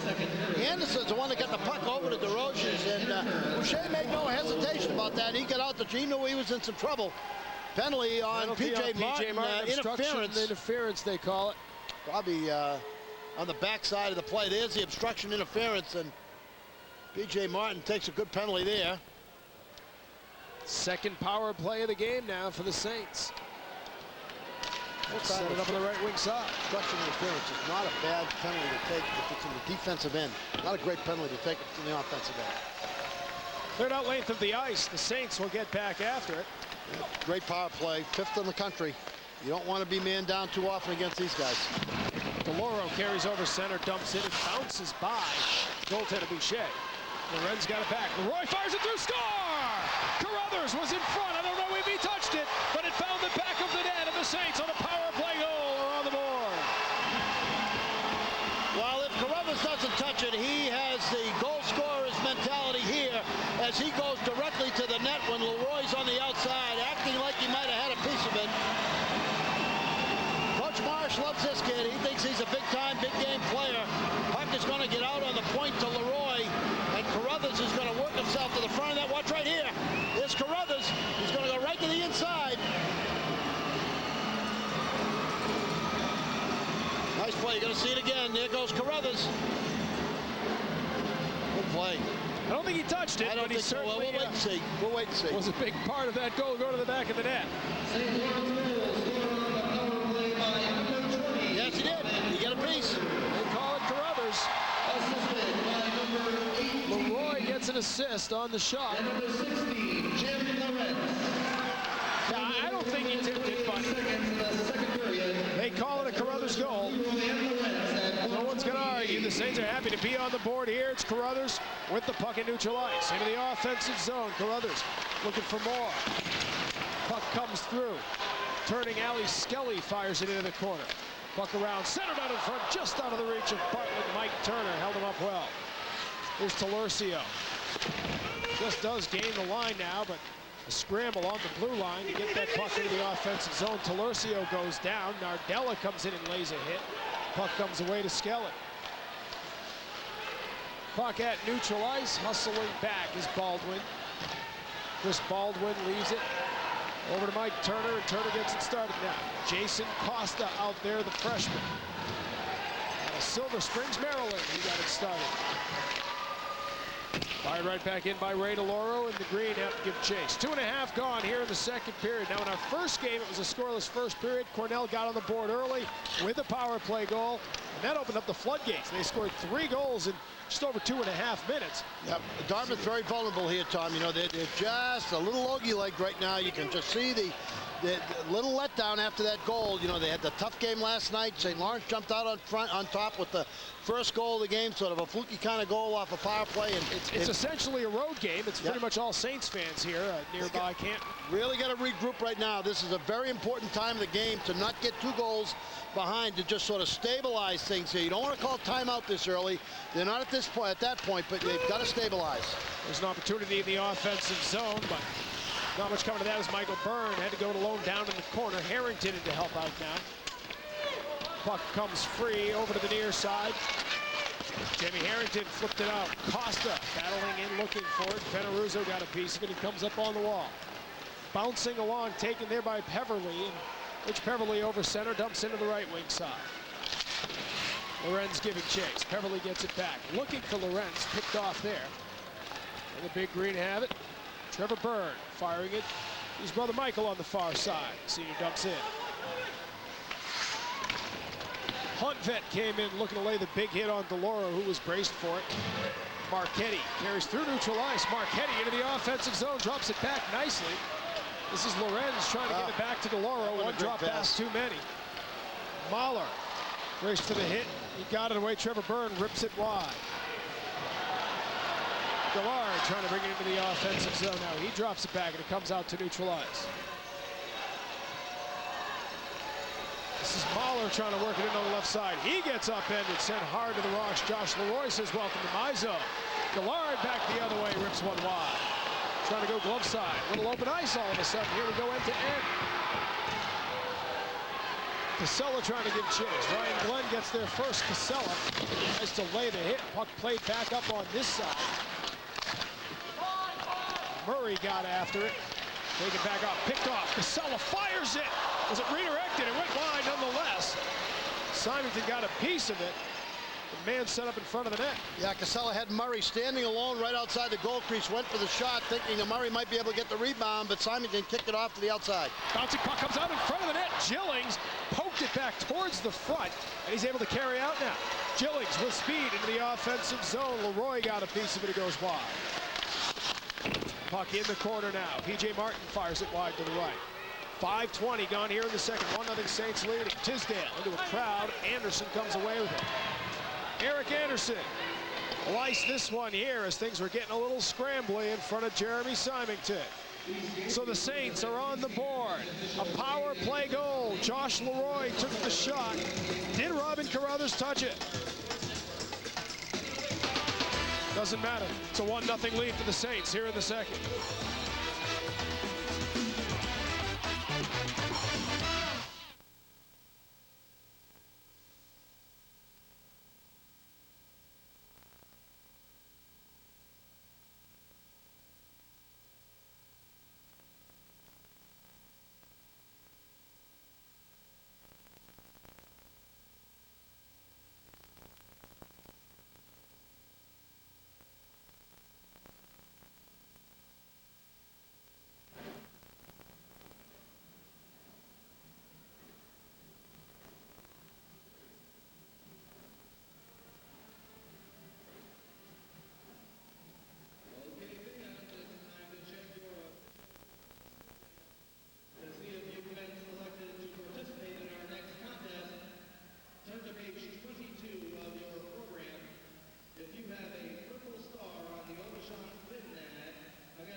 Welcome back to the Olympic Center at a 1-0 lead for the Saints. Nardella wins the draw for the Big Green, and it's cleared out by Blair Clarence. Clarence comes away with the puck, lost his stick as he gained the line there. It's taken out in front of Nick Boucher, and Dartmouth will lug it out through neutral ice. Trying to create something on the rush here, but Turo fires one in. Symington with the save. Dartmouth getting after it. Nardella in front, and it was redirected by Baldwin. A couple of cracks at it. Nardella with the follow. Symington's going to stop that one and get a ceasefire here. Frank Nardella is just an extremely tough, hard-nosed player on the inside. He comes in with a backhand deflected beautifully there by, looked like Baldwin on the inside. Nardella comes in again for another little backhander by Symington. Symington reaches out. He's going to get this thing, freeze it, and get a face-off. Here comes Nardella, front side, backhand shot, deflected on the inside there. Another rebound shot on the inside. Not able to put it away. Outstanding work by Nardella, Talercio, and Baldwin. Nardella, 5'9", 170 from Melrose Park, Illinois. Played for the Springfield, Illinois Junior Blues.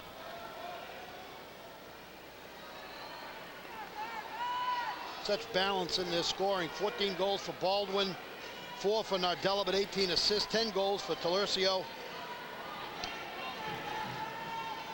Well, Dartmouth might have been back on their heels a little bit after that goal, but they've certainly picked it back up. That got a little zip in their step. Lauren, nice pass there. He finds Eric Anderson. Anderson to the offensive zone. It was blocked, bouncing towards the front of the net. Sticked away by Boucher. Gallard played it back behind the net. Dartmouth will bring it out. Little room here for Jamie Harrington. Harrington finds a seam. He takes it in. He fires the shot. Rebound out in front. Fight just got enough of it to keep it away from Michael Byrne. Puck given away. Sommerfeld fires it on net. Symington under siege all of a sudden here, but he's up to the task. Trevor Byrne dumps in left wing corner. Jamie Harrington might have tried something more with that break. Remember, he hurt his leg last week, or he actually fell on his, had a little bone tailbone, bruise, yeah. Tailbone bruise. I'm trying to say that nicely under pressure. Yeah. Tailbone bruise. You know, obviously limiting his ability to break away there, ends up not being able to get himself clear. 13:09 remaining. St. Lawrence leads 1-0, but it's been all Dartmouth. They had a little letdown for about a minute after that goal where they looked real logy-legged, and since that point in time, they have picked their momentum up. But, you know, I've watched this team play now. I think this may be the 5th or 6th time that I've seen them play. I've never seen any quitting them anyway. So, I mean, I don't expect that they're going to roll over for St. Lawrence no matter what the situation is. Well, how big of a breakthrough season has this been for the Big Green? In the last 21 years, they had a grand total of 0 ECAC tournament wins. This year, they've got 3. I think in terms of getting everybody on the Hanover campus involved in hockey and, you know, everything that has to be about admissions, financial aids, the athletic department, everybody else, it has an enormous help to have an alumnus as the head coach. I just don't think he can. He's done a great job, and I think he'd be the first one to tell you that being an alumnus helps in terms of the total commitment of the Hanover community to the program. And congratulations to the women's team hosting the ECAC Championship semifinals tomorrow. Kind of interesting. 3 of the 4 schools that are here for the men's tournament are there for the women's tournament this week. And St. Lawrence, an incredible run this season to the Final Four in the women's tournament. Dartmouth, obviously the host, the #1 seed. It all takes place tomorrow and Sunday at Thompson Arena in Hanover. The championship tickets are available to the ECAC Division I Women's Ice Hockey Championship. The number on your screen is what you call for ticket information. So it is Brown, Harvard, St. Lawrence, and Dartmouth. Harvard, St. Lawrence, and Dartmouth playing in the Final Four ECAC tournament in men's and women's hockey. Congratulations to all the schools. And no mention of that kind of program can be made without talking about the great contribution that George Crow made, not only to the men's hockey program where he coached Bobby Gaudette and had great success, took them to 2 national championships, but being responsible for the growth of the women's program there. He is one of the tremendous hockey people in the country, George Crow, who was both women's and men's coach at Dartmouth, and did a great job at both. There's Marchetti to the offensive zone. He sends it wide. And just to finish up on Dartmouth there, a great tradition carried on by Judy Oberting, a great player at Dartmouth, now a great coach. You know, Mike McShane and I were talking last night. Mike McShane, the tremendously successful head coach in Norwich who coached under George Crow at Dartmouth. And we were talking about how George doesn't get enough credit in the hockey community for the tremendous contributions he's made. First of all, in summer camps, he's one of the deans of summer camps in the country. So you're looking for a summer camp for Jack to go to one of these days. You go spend your money, send him to one of George Crow's camps. I think his daughter runs them now, but tremendous hockey man nationally and with both men's and women's programs, synonymous with Dartmouth's success. Well, exciting time for women's hockey. The first NCAA championship this season be held out in Minnesota. The women's game continues to grow and blossom and take roots across the country. Great season for Dartmouth. And with the seeding system, they're looking at an NCAA appearance out in Minnesota. Battle on here in the offensive zone for the Saints. They've got a 1-0 lead. Charlie Daniels protecting the puck here behind the net, being badgered back there. Well, this could be Van Abel all over him. Daniels and Van Abel are both huge. Charlie Daniels, 6'2", 210. Sean Muir tried to center it for his brother Mike Muir, but Twin couldn't get after him in time. Now the puck comes back. Sean Muir misfired on it and sent it wide to the right. Hit it right off the heel. Big shift for Charlie Daniels out of East Boston. Scored on his first collegiate shot ever against Minnesota. 10 points this season as a junior. Puck comes up the middle here. Takedown in front of the net. Crowd wanted a penalty. The partial Saints fans. Well, there's more of them here than there are anybody else, too.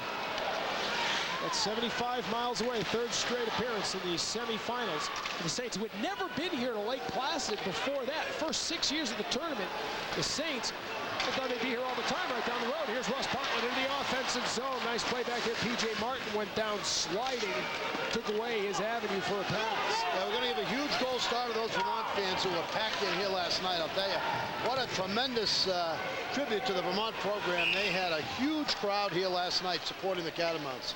Offside pass called there, so just under 11 minutes remaining here in the second period, approaching the midway point of game number 2 of our semifinal. Bob Gaudette and Joe Marsh hoping to move on to the championship. Hey, we're here with 2-time Stanley Cup winner Martin Brodeur. Martin, you are the man. Oh, man, nice threads. CCM hockey wear. All the stars are wearing them. Can I try on the jersey? Oh. The cap? Trade ya. CCM authentic hockey wear. If the cap fits, wear it. Hey, you could win tickets to a Stanley Cup Finals game and hang with the Cup. Sweet! Enter the CCM Celebrate with the Cup contest at participating retailers.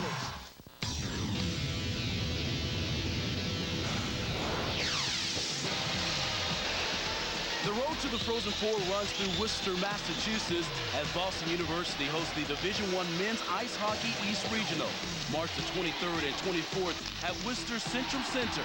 For tickets, call 617-931-2000. That's 617-931-2000, or log on to ncaaIcehockey.com. Welcome back to the Olympic Center in Lake Placid. 1-0 St. Lawrence leading. You are looking at the ECAC Player of the Year. Eric Anderson had a remarkable season for the Saints. He was injured February 16th against Brown, missed the last 5 games of the regular season, returned with 5 points last weekend.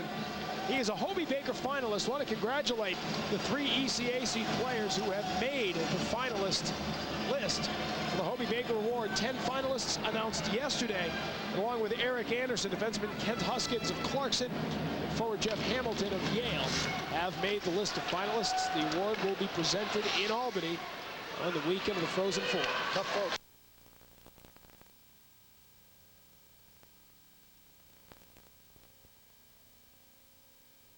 It all takes place tomorrow and Sunday at Thompson Arena in Hanover. The championship tickets are available to the ECAC Division I Women's Ice Hockey Championship. The number on your screen is what you call for ticket information. So it is Brown, Harvard, St. Lawrence, and Dartmouth. Harvard, St. Lawrence, and Dartmouth playing in the Final Four ECAC tournament in men's and women's hockey. Congratulations to all the schools. And no mention of that kind of program can be made without talking about the great contribution that George Crow made, not only to the men's hockey program where he coached Bobby Gaudette and had great success, took him to 2 national championships, but being responsible for the growth of the women's program there. He is one of the tremendous hockey people in the country. George Crow who was both women's and men's coach at Dartmouth, and did a great job at both.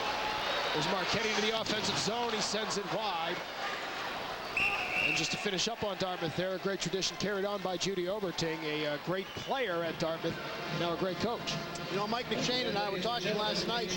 Mike McShane, the tremendously successful head coach of Norwich, who coached under George Crowe at Dartmouth. And we were talking about how George doesn't get enough credit in the hockey community for the tremendous contributions he's made. First of all, in summer camps, he's one of the deans of summer camps in the country. So if you're looking for a summer camp for Jack to go to one of these days, you go spend your money, send him to one of George Crowe's camps. I think his daughter runs them now, but tremendous hockey man nationally, and with both men's and women's programs, synonymous with Dartmouth's success. Well, exciting time for women's hockey. The first NCAA championship this season be held out in Minnesota. The women's game continues to grow and blossom and take roots across the country. Great season for Dartmouth. And with the seeding system, they're looking at an NCAA appearance out in Minnesota. Battle on here in the offensive zone for the Saints. They've got a 1-0 lead. Charlie Daniels protecting the puck here behind the net, being badgered back there. Well, this could be Van Abel all over him. Daniels and Van Abel are both huge. Charlie Daniels, 6'2", 210. Sean Muir tried to center it for his brother Mike Muir, but Twin couldn't get after him in time. Now the puck comes back, and Sean Muir misfired on it and sent it wide to the right. Hit it right off the heel. Big shift for Charlie Daniels out of East Boston. Scored on his first collegiate shot ever against Minnesota. 10 points this season as a junior. Puck comes up the middle here. Takedown in front of the net. Crowd wanting the penalty. The partial Saints fans. Well, there's more of them here than there are anybody else, too. That's 75 miles away. Third straight appearance in the semifinals for the Saints, who had never been here to Lake Placid before that. First 6 years of the tournament, the Saints, I thought they'd be here all the time right down the road. Here's Russ Potlin into the offensive zone. Nice play back here. P.J. Martin went down sliding, took away his avenue for a pass. Yeah, we're going to give a huge goal star to those Vermont fans who were packed in here last night. I'll tell you, what a tremendous tribute to the Vermont program. They had a huge crowd here last night supporting the Catamounts. Offside pass called there, so just under 11 minutes remaining here in the second period, approaching the midway point of game number 2 of our semifinal. Bob Gaudette and Joe Marsh hoping to move on to the championship. Hey, we're here with 2-time Stanley Cup winner Martin Brodeur. Martin, you are the man. Oh, man, nice threads. CCM hockey wear. All the stars are wearing them. Can I try on the jersey? Oh. The cap?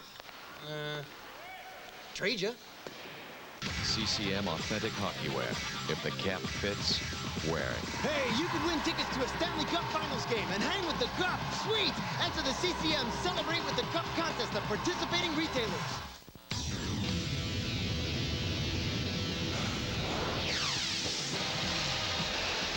The road to the Frozen Four runs through Worcester, Massachusetts, as Boston University hosts the Division I Men's Ice Hockey East Regional, March the 23rd and 24th at Worcester Centrum Center. For tickets, call 617-931-2000. That's 617-931-2000, or log on to NCAAIceHockey.com. Welcome back to the Olympic Center in Lake Placid. 1-0 St. Lawrence leading. You are looking at the ECAC Player of the Year.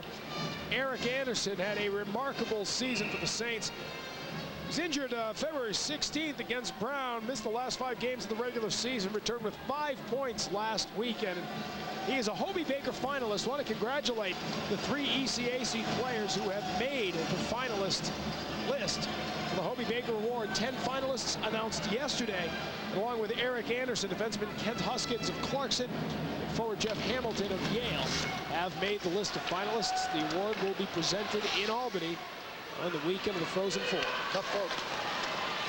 It is. It's a, you can make a case for a lot of people. Yeah, there are some years where you sort of say, okay, Paul Correa is going to be the Hobie Baker Award winner. And it's Brian Johnson's third time for the award. That's right. But, the cast is no easier now than it was the first time he was up. Wolf down. A lot of people think maybe Panzer out of North Dakota. Hilbert's only a sophomore. He's put up great years. Ryan Miller for Michigan State. He's been #1 just about the entire season.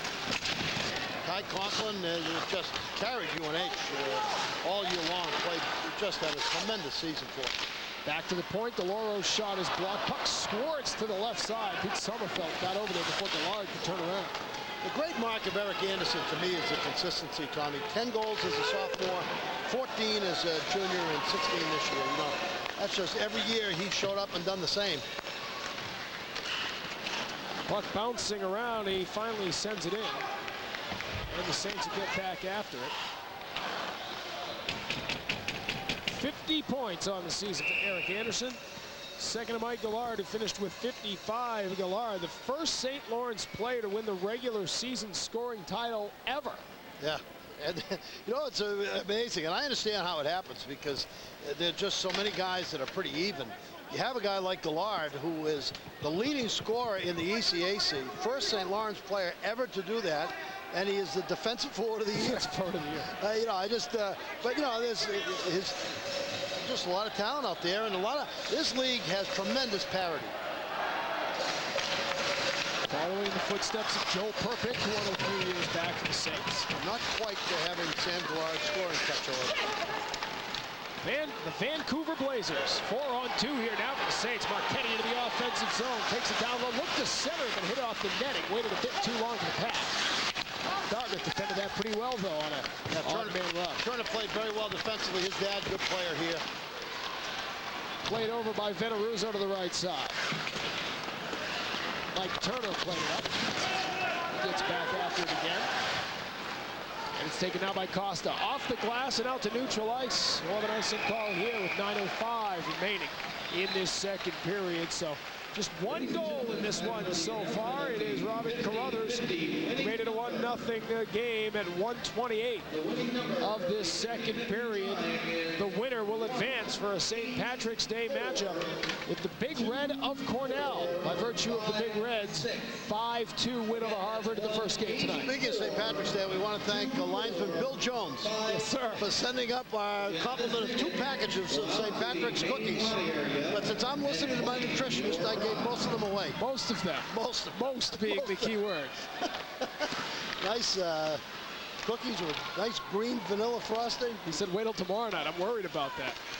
Shot comes in from just inside the blue line. Symington made the save. He lost his stick as Casella banged into the stick. Saints just want to get it out of here. Mahler keeps it in. Mahler fires it towards the net. It was off the glove of the post. Back out the other way now. Symington gets his stick. Mike Muir fires it in hard around. Tense moments there for the Saints. Their goaltender was facing a shot without a stick. Puck comes out in front. Leroy stepped up to keep in. Huntvet got a piece of it. And it's taken now by Dartmouth. Huntvet got a piece at neutral ice. DeGrozier back in the defensive zone. One of 3 Saints to be named to the first team all-conference roster. Yeah, Huntvet's another big guy at 6'4", 215. P.J. Martin lost his stick. Now he gets it back. He had to kick it away. Dartmouth survives that situation and brings it out. Machuro into the offensive zone now, dangling on the left side. Symington tested, but he made the stop. Bartlett on the rebound. Clear out the neutral ice. He spun off it by Murray. Murray bouncing puck, but he got it ahead from Machuro. Machuro couldn't get by Blair Clarence. They go back and forth, blue line to blue line here. Trevor Byrne back after it. Had some trouble with it there. It's poked off his stick. Clarence trying to create something with the takeaway in the offensive zone. Machuro, the Dartmouth leading scorer with 33 points on the season, gloves it down, tried to play it up for Murray. Murray had both goals in the 2-2 tie at St. Lawrence in January. Shot there from Gillings. It went off the glove, comes out in front. It's steered away by Ali Skelly. Penalty coming up here. It's going to be on St. Lawrence. Whoa, wow. Kept alive now, delayed call coming up here as the whistle's blown when Carruthers touches up. We'll take a timeout. 1-0 St. Lawrence leading, but they're going to be a man down when we come back to Lake Placid.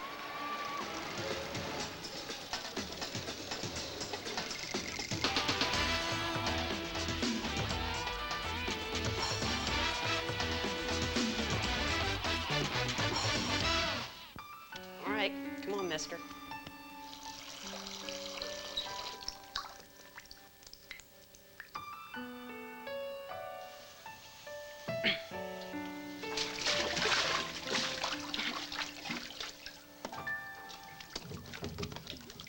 Focus. Stagger your feet. Pick it up. Pick it up. Nice. Great Outdoor Games begins July 26th on ESPN and ESPN2. So, they'll get off the bus, pick out the car they want, be on their way in seconds. We'll call it Fast Break. Our fastest way to rent a car. Can we get people from the airport to their car quicker? Can if we give everyone jet propulsion packs.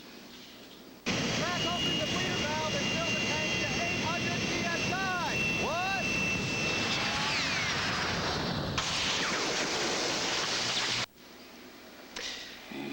I like the fast break idea. That's a great idea. I like that one. Okay, let's go with that one. Wow. Welcome back, everyone. Keep your eye on number 22, Blair Clarence. He's going to pick up the hooking penalty in the inside. Should have had 2. Clarence, 22, going to lose control of the puck and then puts the hook on left side of the picture. That's it. And then he came across the middle. I think it was Jillings. He hit Jillings a two-hander right across the legs. No call there, but he could have been called for 2 minors. As it was, he goes off for a minor. 2 minutes hooking at 12:54. Gives Dartmouth the power play. They need a goal here. Head into the. They could head this thing into the 3rd period tied. They would like their chances. Second power play of the game for the Big Green. They have yet to beat Jeremy Symington. In the corner now. It is Nardella keeping it alive for Harrington. Harrington's pass back to the point was blocked by Anderson, and he clears. Boucher way out to play, trying to keep it away from Fife, and he does. This is where their best players are so good. You look at the 2 guys out here in shorthand, Fife and Anderson. So strong, very intelligent players, make all the right plays.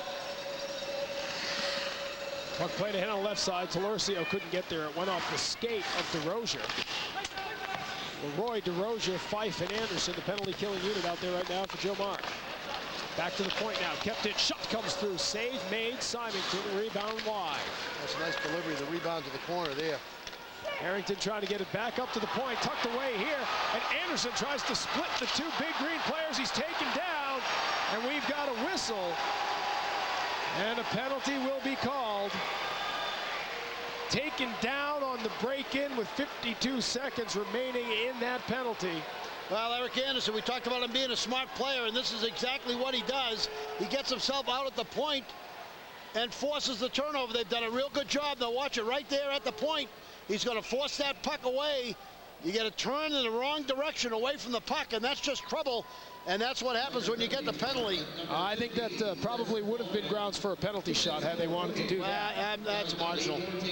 But Baldwin ends up, you see what Baldwin did to get himself in trouble there is when he lost control of the puck, he turned away from the middle of the ice, turned toward the boards, and then Anderson just sprinted away from him. He'd have to be a little bit farther in front than that in this stage of the game to give a penalty shot away. But 5:57. St. Lawrence is going to be, it's going to be 4-on-4 for 52 seconds, and then St. Lawrence will have, watch my math here, 1 minute and 8 seconds of power play. That's very impressive. How about that? That is very impressive. Well, you know, he's turned it up for the tournament. This is a tournament turn-up. You got to step it up for the final. You know these tests that all these states are giving now for accountability. The MCAS, yeah, whatever. Yeah. I never would have passed a math component of any of them. Even if it was 8th grade proficiency. As Jillings picked it off. I'll give you the 4th grade test and watch that one. Trouble. Trevor Burns sent it out in front of Machuro was there. Didn't get a stick on the puck though as DeLauro got a piece of it. Puck down behind the net. DeLauro was there. He'll reverse direction and now just let things breathe a little bit. Under half a minute remaining. In the initial penalty, the 4-on-4, that one was bouncing in on Pepperly. They couldn't find it. He put the glove up and knocked it down. His glove. He was behind. He would have had a chance, but he couldn't find the puck. He gets it now. Lorenz, that is, into the offensive zone. Trying to drop it for Pepperly. The puck loose. Sommerfeld takes it away. Wide open 4-on-4. Pete Sommerfeld sending it on the far side. 5 seconds away from a power play for the Saints. Trevor Byrne over for Jillings on the right side. Jillings coming in. Jillings takes the shot. Symington save. Power play underway for the Saints. Trevor Byrne turns and fires at the end. They've got him going on the right side. Now this is Clarence heading to the net. Wisely puts on the brakes and he centers it for Gillard. He went wide. Beautiful play by Blair Clarence, but it didn't result in a goal. Give away here. Mahler into the offensive zone. Rips one over the crossbar. Casella trying to bank it in off Symington, but he'll get an offensive zone draw on the penalty kill. Well, that's a good move by Casella because he just tried to throw that back against the goaltender and thought maybe either his guy was going to be there or the goaltender might knock it into the cage himself. See, that puck is going to be dumped in deep. Flipped inside. Casella's going to persist, stay right after it. Going to throw it right in front. Hits off Symington. Symington freezes it. Gallard has a great opportunity there. Boy, Boucher, superb play. Clarence bought himself some time and space there, worked himself to the sideboards and found Gallard coming down, the leading scorer in the ECAC, and not able to convert. Nice play by Boucher. 4:38 remaining, 41 seconds on the St. Lawrence power play. 1-0 the score. St. Lawrence leads. We're in the second period. It is the third power play of the game for the Saints. They are 1 for 2 on the man advantage. In the line here with the man advantage. Left side, looking, Fife. Plays it down low. They work it for Rich Bartlett up in front. Russ Bartlett, excuse me. Didn't quite get square to the net. Broken up there by Mahler. He clears it out. Well, they try to find Bartlett in the crease of the defense and let him get these one-time shots off, and he's tough. There's Nardella looking for something in the offensive zone. Puck comes out for Anderson.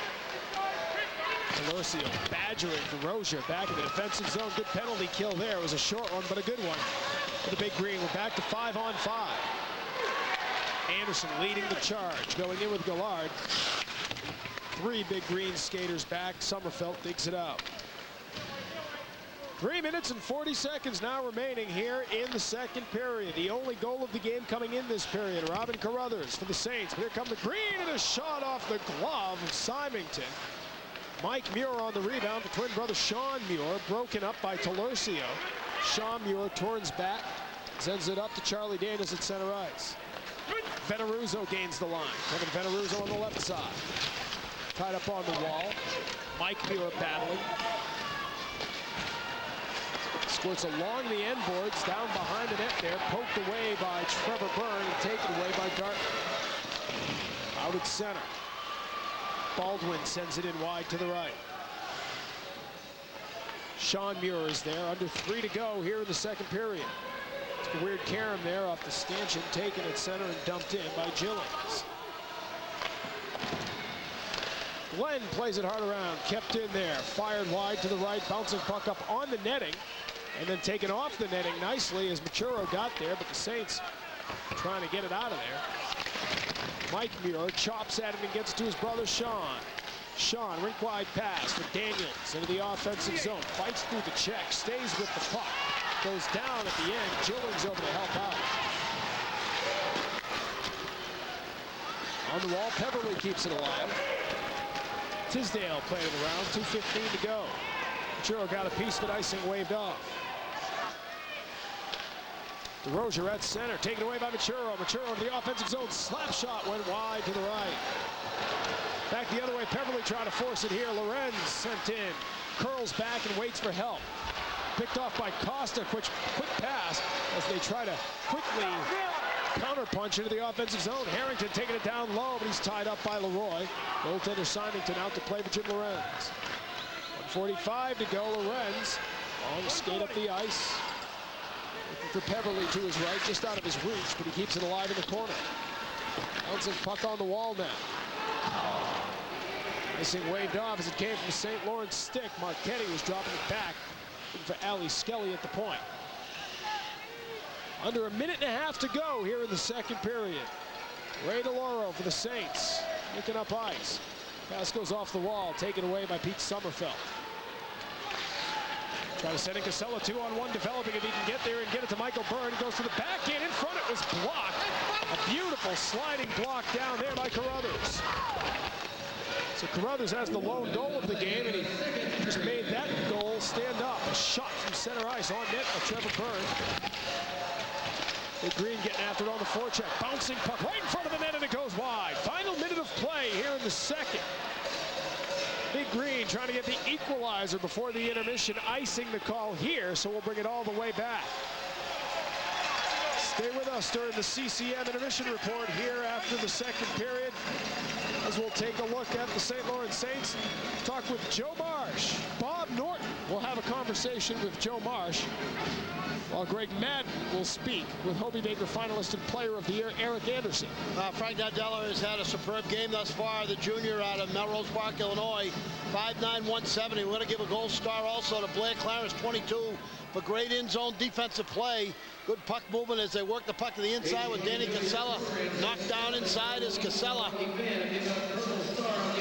Clarence, as that puck came in front of the net, Clarence played Nardella off the puck just on the edge of interference, but it was a great defensive play. Puck went by the goal crease and nobody was able to convert. Good defensive play by Clarence. The Big Green out shooting the Saints 13-5 here in the second, 24-15 for the game. Final half minute of play in the period here. Puck comes free. Leroy lost his stick. And it's Anderson into the offensive zone. Fife fires one. Kicked away. Rebound. That hit the post, or was it a save? I believe the left post.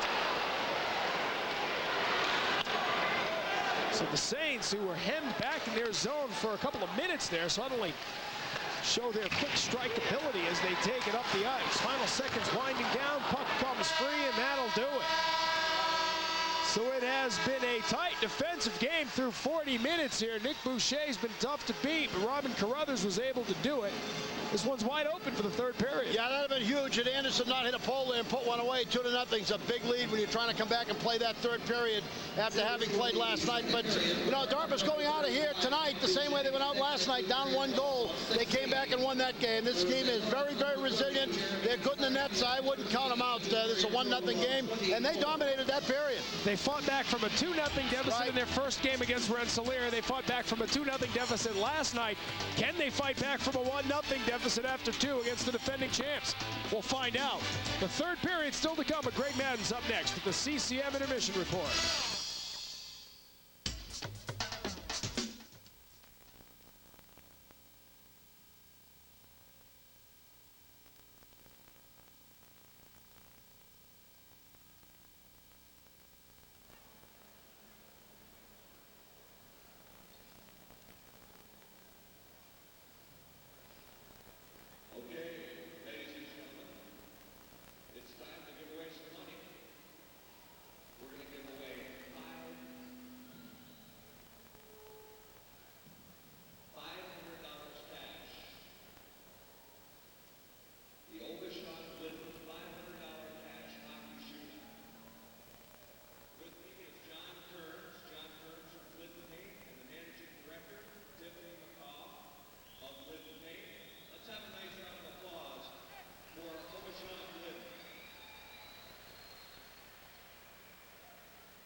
Second intermission of second game. It is 1-0 Saints over the Big Green. Welcome back into the crease. I'm Greg Madden.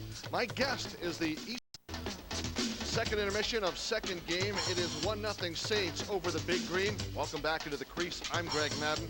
My guest is the ECAC Player of the Year, Eric Anderson. A great honor, but certainly let's first talk about this game here tonight. A very closely played game, and the second period was very well contested. Yes, it was.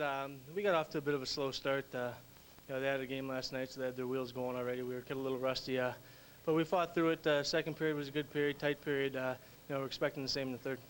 Your team all year long, Eric, has scored a lot of goals. You've been one of the leaders all year long. Until you had your injury, you could have maybe won the scoring title. The team sometimes lets back on defense. What do you see now in this game? And give us a little preview of what you're thinking about coming ahead in period 3.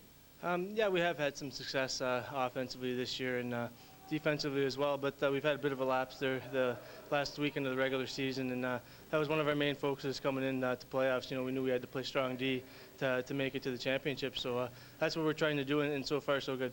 Talk about focus. You had yours maybe twinged a little bit as you come in here and you have to go to a big meeting with a lot of people, and there's an award ceremony and you get the ECAC Player of the Year honors. That's got to feel nice, but probably something you'll think more about as time goes on. Yeah, I mean, it's a great honor to have that, but you know, that's a side note right now. Right now we're focusing on the championship, you know, and that's a team effort, and that's our main concern right now is getting through tonight and getting into the game tomorrow night.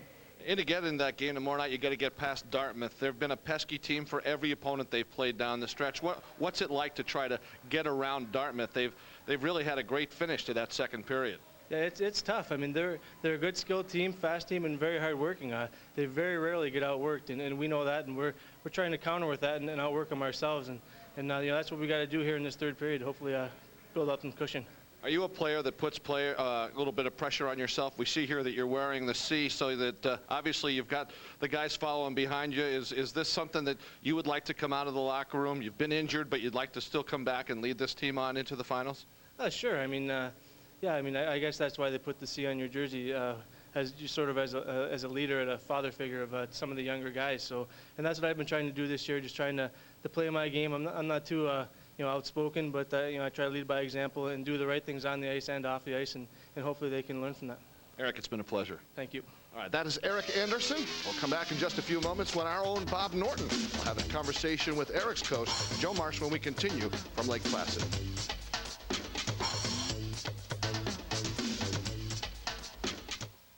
We're here with Mark Recchi, the Iron Man, one of the best to ever lace up a pair of, whoa, new CCM 1152 custom tacks. Those puppies hug your feet. With form-intensive technology, they're tailored to your weight and your ice time with the foot wrapping thing and the molding thing. Can I try them on? No. Just one. The new CCM Tack Series. If the skate fits, wear it. Autograph? There's an Olympic mountain with the highest vertical drop and North America's fastest ride to the top. Whiteface Lake Placid. Cool mountain. Warm gondola. Oh my. There's a winter resort with crackling fires, twilight sleigh rides, and ski town nightlife. Whiteface Lake Placid. Real town. Real mountain. Oh my.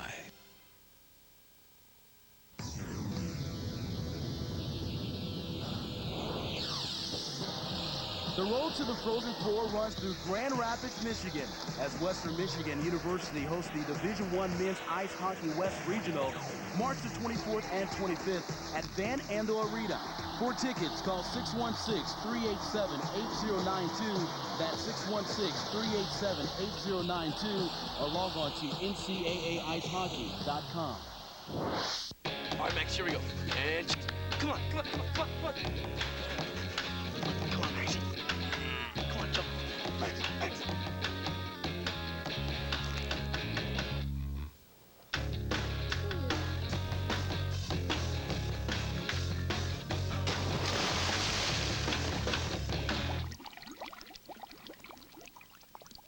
Great Outdoor Games begins July 26th on ESPN and ESPN2. Welcome back to Lake Placid. I'm Greg Madden. Our own Bob Norton knows a little bit about hockey. He also knows a lot about coaches. In our continuing segment of Bob Knows Coaches, let's have a sit-down segment with Joe Marsh, the St. Lawrence coach. Thanks very much, Greg. Back here again, Joe. Chance to win another ECAC championship. A tough road at the end of the season, and a nice win over Union, but it's been a great season for you. It really has. I mean, we've, I think, accomplished a lot. Certainly, right there before Christmas, our record wasn't what we wanted it to be, and I think the guys really stuck to it and worked hard to sort of systematically climb up the ladder. So, you know, I think we've earned our spot here, obviously, and you know, I think we have some experience after last year, and certainly we'll hopefully can use an abundance of that here this weekend. We're going to need to. You know, you lost 2 games at the end of the year.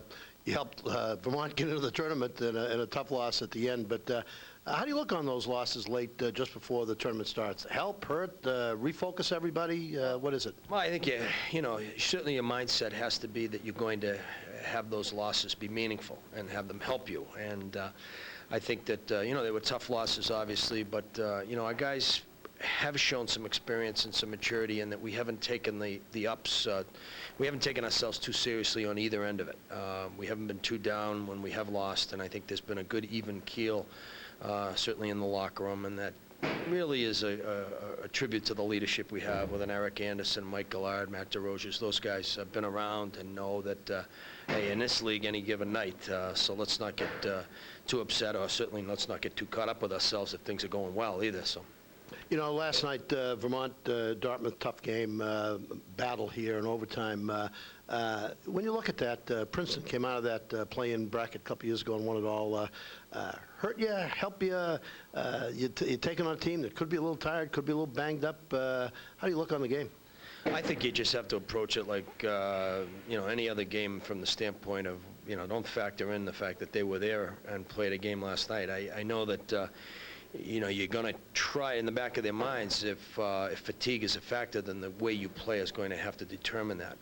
You know, with the BU game last year that went 4 overtimes, I remember saying to the guys before the game, let's make sure we play a style that is fatigue is going to be a factor. Well, I think fatigue was a factor in that game for just about everybody in the building, but I think it's going to be the way, you know, that would only be the case if we play a certain way, and we're going to have to play a game against them that's going to be tight checking, and it's a little different, different on a big sheet. We haven't beaten Dartmouth this year. Maybe that's a good thing. We tied them at our place, and they beat us at theirs. So, you know, I think that might add as a little motivation too. But they're a fine team, and, you know, certainly an emotional win last night, and they've got a little extra in the tank. You know, because of that type of win, being 13 seconds from elimination, and all of a sudden, you know, the sun comes out for them. So, you know, they're going to be a very, very tough opponent. Well, win or lose, the sun will come up tomorrow anyway. Good luck to you. Thanks a lot, Bob. Joe Marsh has been our guest. We're going to be back after these brief messages. You stick right with us.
Back at Lake Placid, I'm Greg Madden along with Jay Heinbach, who is the assistant coach with St. Lawrence. Jay, this is a real hockey game right now. This is a big period. Both teams want to play in the finals tomorrow night. What do you see from the action here so far through two? I think it's a good game. It's a fairly well-paced game.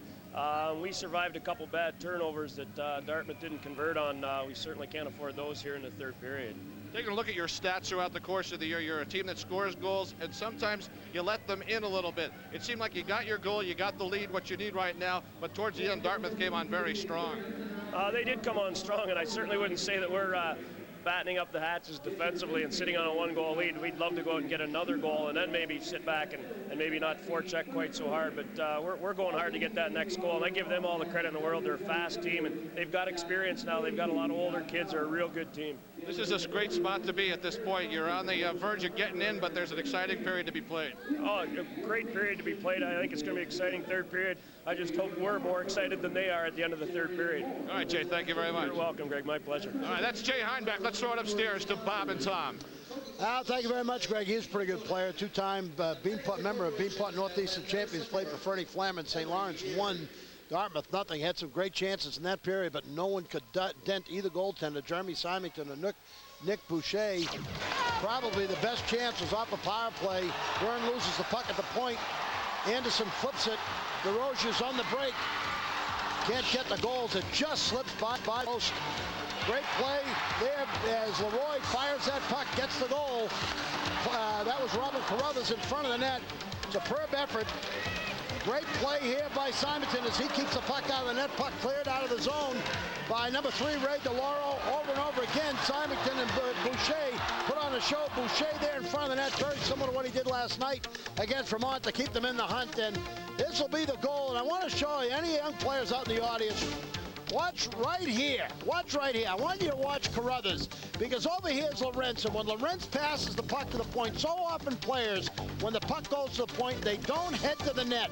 Watch when your coach talks to you about heading to the net. This is what he means. Puck goes to the point. Carruthers right to the net, in position, tip, score. And that's the only goal of the game, and that's doing what your coach tells you to. That's heading to the net when that puck goes to the point, being shot. St. Lawrence 1, Dartmouth nothing. Shots on goal. 24 Dartmouth, 17 St. Lawrence. Face-off, 21 wins by St. Lawrence, 13 by Dartmouth. Carruthers, was that a power play goal? Yes, it was. It was a power play goal right at the tail end for Robert Carruthers, his 5th goal of the season. Second on the power play, Jimmy Lorentz and Josh Leroy share the helpers. And that's our Cap World highlights of the period. Cap World, if you're looking for any kind of truck accessories, you take your truck right to Cap World, and they got beds and every other kind of accessory you could possibly want. St. Lawrence has not lost a game this year when leading after 2. How's this for a stat, however? The Big Green are 14-1-4 when keeping their opponents to 3 or fewer goals on the season. I like my stat better than your stat. There's a shot on the left side. Symington tested right off the top. Jillings tried to keep it alive. Fight digs it out. Big Green have 1 win when trailing after 2. That game a week ago tonight in the first game against RPI in the quarterfinal series. Al 5 takes it out on the wall. He drops it for Leroy. Slap shot there, sails wide. Churro after the rebound, he'll get it started. Dartmouth has the numbers if they hurry. They try to force Gillings up the middle. Puck never got through as it was broken up. P.J. Martin starts it out. Leroy broke up that last pass. DeRozier back after it. DeRozier's, I say it with the French. That's a Louis Star. C'est bien. Across center alley, Skelly. Came to school as a forward, but has been playing defenseman. What a story he is. Absolute. Great story out of Kingswood, New Hampshire High School in Exeter. Carruthers couldn't handle a hot pass. Bounced off the stick. He gets after it on the far wall. Take down there as the puck comes loose. Bartlett trying to get after it. Poked away out to neutral ice. 1-on-1 here. Talercio goes into the right. Talercio fires one off. Symington made the save. Well played there by Skelly, who went with him all the way. Skelly's an outstanding athlete. He was a high school quarterback in football and played football at Exeter Academy, and believed he was a Division I player, even though lots of folks thought he wasn't. And you know, it's that belief that motivated him to keep working. He had a great peachy year at Exeter, and they took him at St. Lawrence, and he's found a home. He's a very good player, moved to defense. Costa with the backhand, sent it across the goal mouth. Tisdale keeps it in. Dartmouth coming out with a lot of fire here. Shot to the left side. Turner ripped hit it wide. The net. Hit the net. Herring Symington keeps it alive. Tisdale gets after it, sends it towards the net, and it bounces off Symington, and it comes out to Turner. Dartmouth pressing here off the blocker of Symington. Puck loose in the corner. Harrington has it. Puck sort of sat. Yeah, hit a wet spot. Hit a wet spot there. Just stopped. Lorenz tries to come the other way now. He rips one wide to the right. Quickly, if he hurries, this could be an opportunity for Costa. It's at the end of a shift. Costa fires one. Save made there by Symington. Michael Burns sends it towards the net, sticked out of traffic by the goaltender. Casella drops it back to the point. Sommerfeld got over there. Symington tried to glove it, but couldn't close the glove around it. Sommerfeld keeps in. Casella just able to keep it alive. Right side. They look to work it to Mahler. Costa knocked down. He stays with the play. He'll peel off now. Long shift for Jason Costa. Mahler after it in the corner, looking for Hunt fed up the gut, but it was broken up and played out by Marchetti. Benaruzo got the stick in there to break up the pass. Gone 3 minutes here without a whistle. We'll get one here on the icing call. The big hit behind the St. Lawrence net. So Dartmouth coming out with a house of fire here, putting the pressure on Jeremy Symington to start off the third.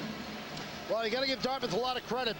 We talked about what a war that game was last night. They had to go to overtime to win it, and you know you had to. But we've seen it before. We saw how brilliantly Princeton played here a couple of years ago. So once I saw that, I sort of haven't paid quite as much attention to the play-in game because Princeton got better as that tournament went along. You remember that?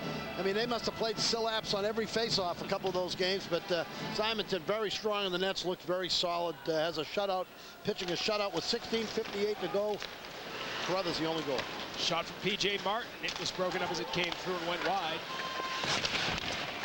In the corner, Leroy sends Gillings down to the rock.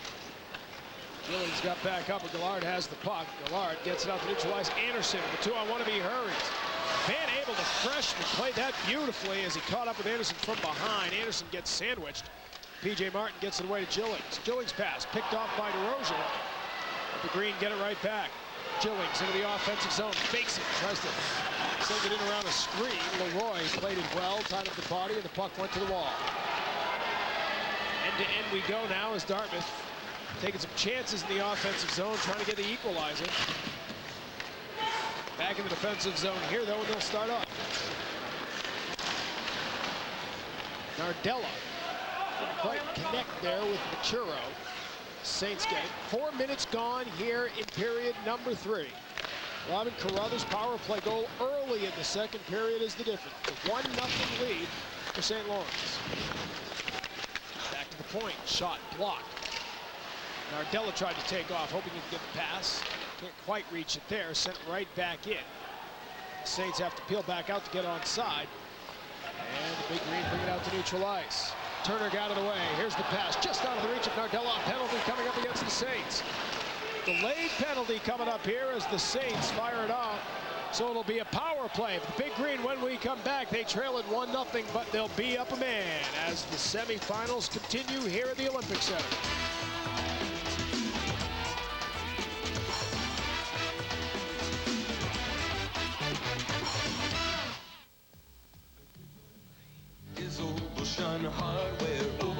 Hardware, doing it right. Tired of the colors in your house, or are you just looking for something new and exciting? At Aubuchon's, we've created a color palette for you to create whatever your mood is. You can now choose a feel for a room by selecting from one of the 4 moods. All colors within a mood are designed to coordinate with each other. It's easy. Use your inspiration and turn your dreams into reality at Aubuchon's. Aubuchon Hardware, the big one in paint.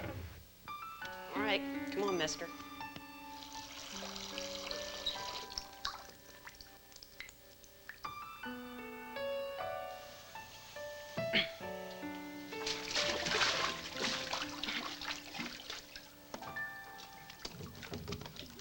Focus, stagger your feet.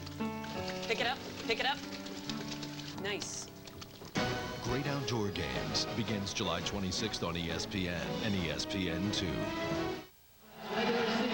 Welcome back, everyone. 1-0 to score, and the goal scorer is going off here in a penalty hit from behind. Carruthers right there. That's the penalty call. Robin Carruthers hitting from behind. 2-minute penalty. Dartmouth on power play. St. Lawrence on shorthand. 15:28 remaining in the third period. I wanted to use the word penultimate tonight, but we've already played the penultimate period. That's one of your favorite words. Unless it goes overtime, then this would be the penultimate period. Yes. Sommerfeld fires it through. That's a pretty fancy word for a kid from Lewiston. Yeah, that's right. Puck comes down, it's kept in. Left side, Gillings tried to unload the one-timer, and Rozier made the block. And he gets it to Anderson, never a bad play. Killing off some time here as he brings it all the way back in the defensive zone. That play might not have worked out too well, though. It didn't work out very well. Get after it. Churro got it started. Sommerfeld gets it back in the zone. 30 seconds gone in the power play. Left side, Murray has it in the corner. Machuro in front of the net. This is Trevor Byrne with a one-time save. Symington, and he holds on. Sommerfeld flashed that stick at it coming through, trying to redirect, but he couldn't touch it. Yeah, sometimes you're better off just staying in front of the goaltender and making sure he doesn't see the puck. This time Sommerfeld moves out of the way to try to get a tip and gives the goalie a look. And see, Sommerfeld moved just off to the right there to give, and I think by doing so, he gave the goalie a look. Of course, if he tipped it, well, you know, it might have been a goal, but sometimes you're better off just staying right in front of him, screen him so he can't see it. In that case, that hit him right in the breadbasket. Bob Gaudette keeping his same power play out there. Murray, Gillings, Machuro across the top. Sommerfeld, Trevor Byrne on points. Trevor Byrne with the puck there. It was blocked. There's an opportunity for Gallard. Gallard into the offensive zone. Clarence going with him. Gallard turns, shoots, and it goes wide. May have been touched as it came through. Gillings rather, gets it back for Sommerfeld. You don't want to give St. Lawrence that 2-goal lead now. I think that would be a killer. Oh, especially a shorthanded goal here. I'm not sure Dartmouth's going to come back with half the third period left from a 2-goal deficit. Under 50 seconds to go. 45 now in the power play for the Big Green. Deloro can't clear. Kept in by Byrne. Trevor Byrne for Sommerfeld. Slides it across here. Takes it back from Harrington. One-time save. Symington with Nardella camped out in front. He made the stop. Yeah, and referee Hanson's going to talk to Nardella. That whack at Symington might have been after the whistle when he had control of the puck. I don't think he's calling a penalty on him, but he's letting him know. It's very similar to what Dartmouth did against Vermont last night. They moved the puck around real well, but weren't able to get any goals off of it. St. Lawrence doing a good job of keeping it outside. Here's a shot on goal. Now Nardella is going to take a whack at it, and the referee's going to go right back behind the line and speak to him. That's Murray inside. His daddy was a pretty good player. Bobby Murray played at Boston University. Anderson won the draw down to the corner, but Big Green take it away. Baldwin for Harrington on the right. Harrington takes it back near hash marks. Is it down into the corner, now takes it up top. It's Baldwin to the left side. P.J. Martin shot. Blocked as he couldn't get much on. Cleared out. Just 10 seconds to go. Nick Boucher quickly up to play it for Baldwin. One final rush on the man advantage. 5 seconds to go. Baldwin had it poked off the stick by DeRozier. He got knocked down. Puck kind of bouncing around. Now we're back to even strength. Making feet. Carruthers, they do. Carruthers out of the box. He has one. Make it two. He scores! And it's a 2-0 lead for the Saints.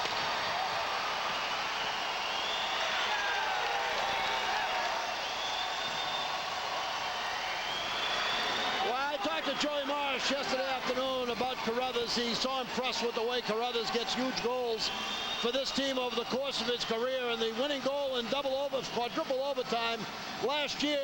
You're going to watch this play to Carruthers, who sneaks out of the penalty box ahead of the field. Boucher might have gone down a little quick on that one. Gets down and Carruthers holds the puck. Watch him. Boucher going down right now. Hold it, and then he goes upstairs over a sprawled Boucher. Huge goal here.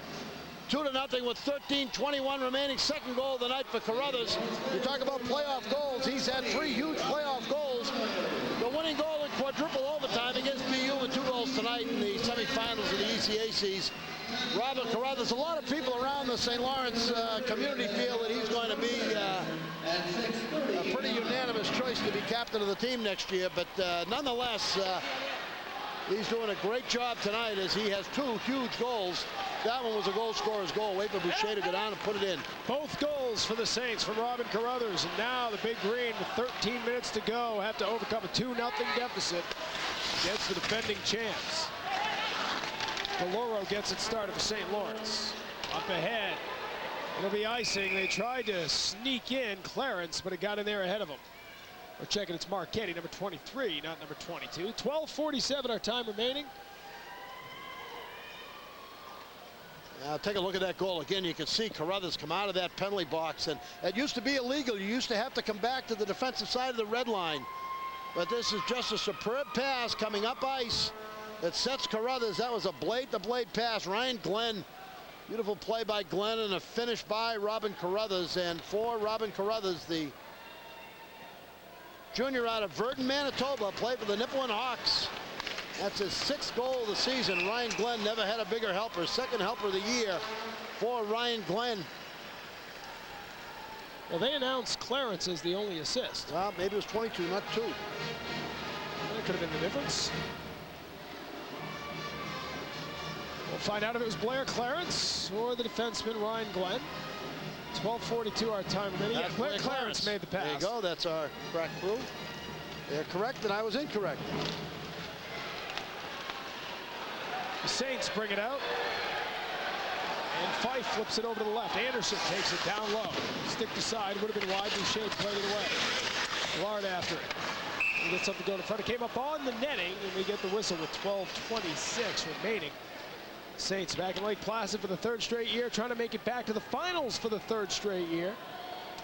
Well, they got a 2-goal lead right now with 12:26 remaining, and this is where Dartmouth, which has not showed fatigue all night long, this is where you really have to get together and jack them up. But, you know, you have a situation where you'd like to call timeout to just get the troops over and regroup them a little bit with a 2-goal deficit.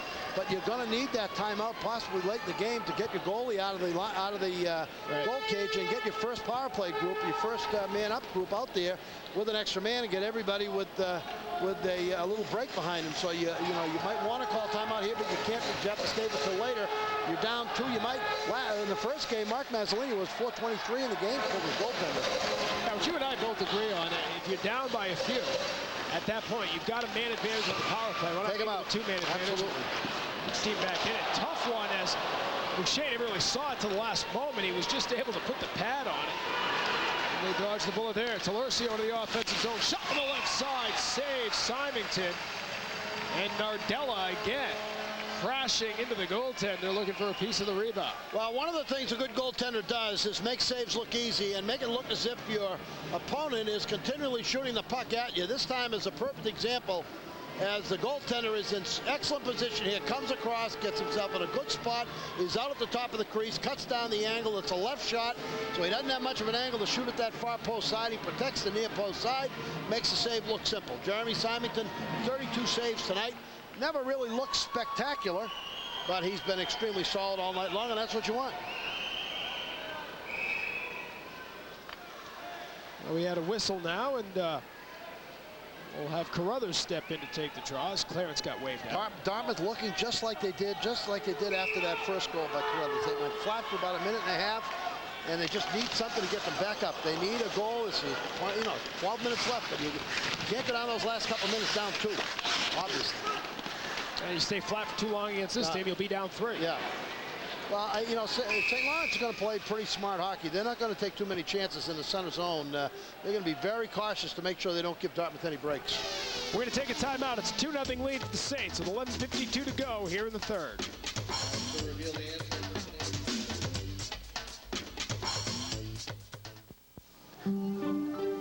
Nature never guaranteed Vermont's environment would be beautiful, healthy, and sustainable for eternity. That's why the University of Vermont places such a major focus on environmental study and research. The work done by our faculty and students on Vermont's lakes and rivers, in our forests, in our atmosphere, on, above, and below our farms and fields, not only provides answers and solutions to environmental threats, but makes every classroom and lab, and even a research vessel like this, a forum for understanding how our actions affect the natural world around us and what it truly means to be stewards of Vermont.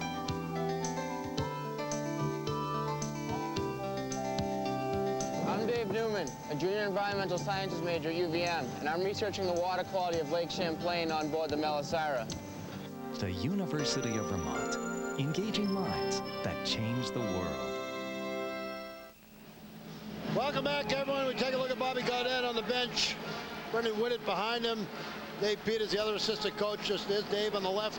Boy, they've done a great job as assistant coaches and head coach here.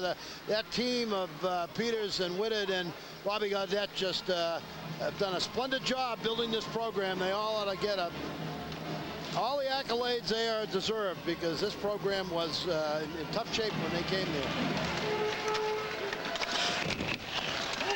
Well, battle down in the corner here. Big Green trying to come away with it in the offensive zone, but Anderson's able to dig it off the wall and get it away. The Grozer going it alone. Goes in against Sommerfeld, and Sommerfeld broke it up. Sommerfeld does a nice job. He has been a very solid defenseman all year. Sophomore to Anchorage in the Omaha Lancers. 16 points as a freshman. 16 points as a sophomore as well. Millard takes it at the blue line, and again you see the Saints happy to pull up and play it deep. Not going to try and be too fancy here. They got a 2-goal lead. Yeah, if they have a break, they'll go. But if they don't have a break with a man advantage, they're just going to get it in deep.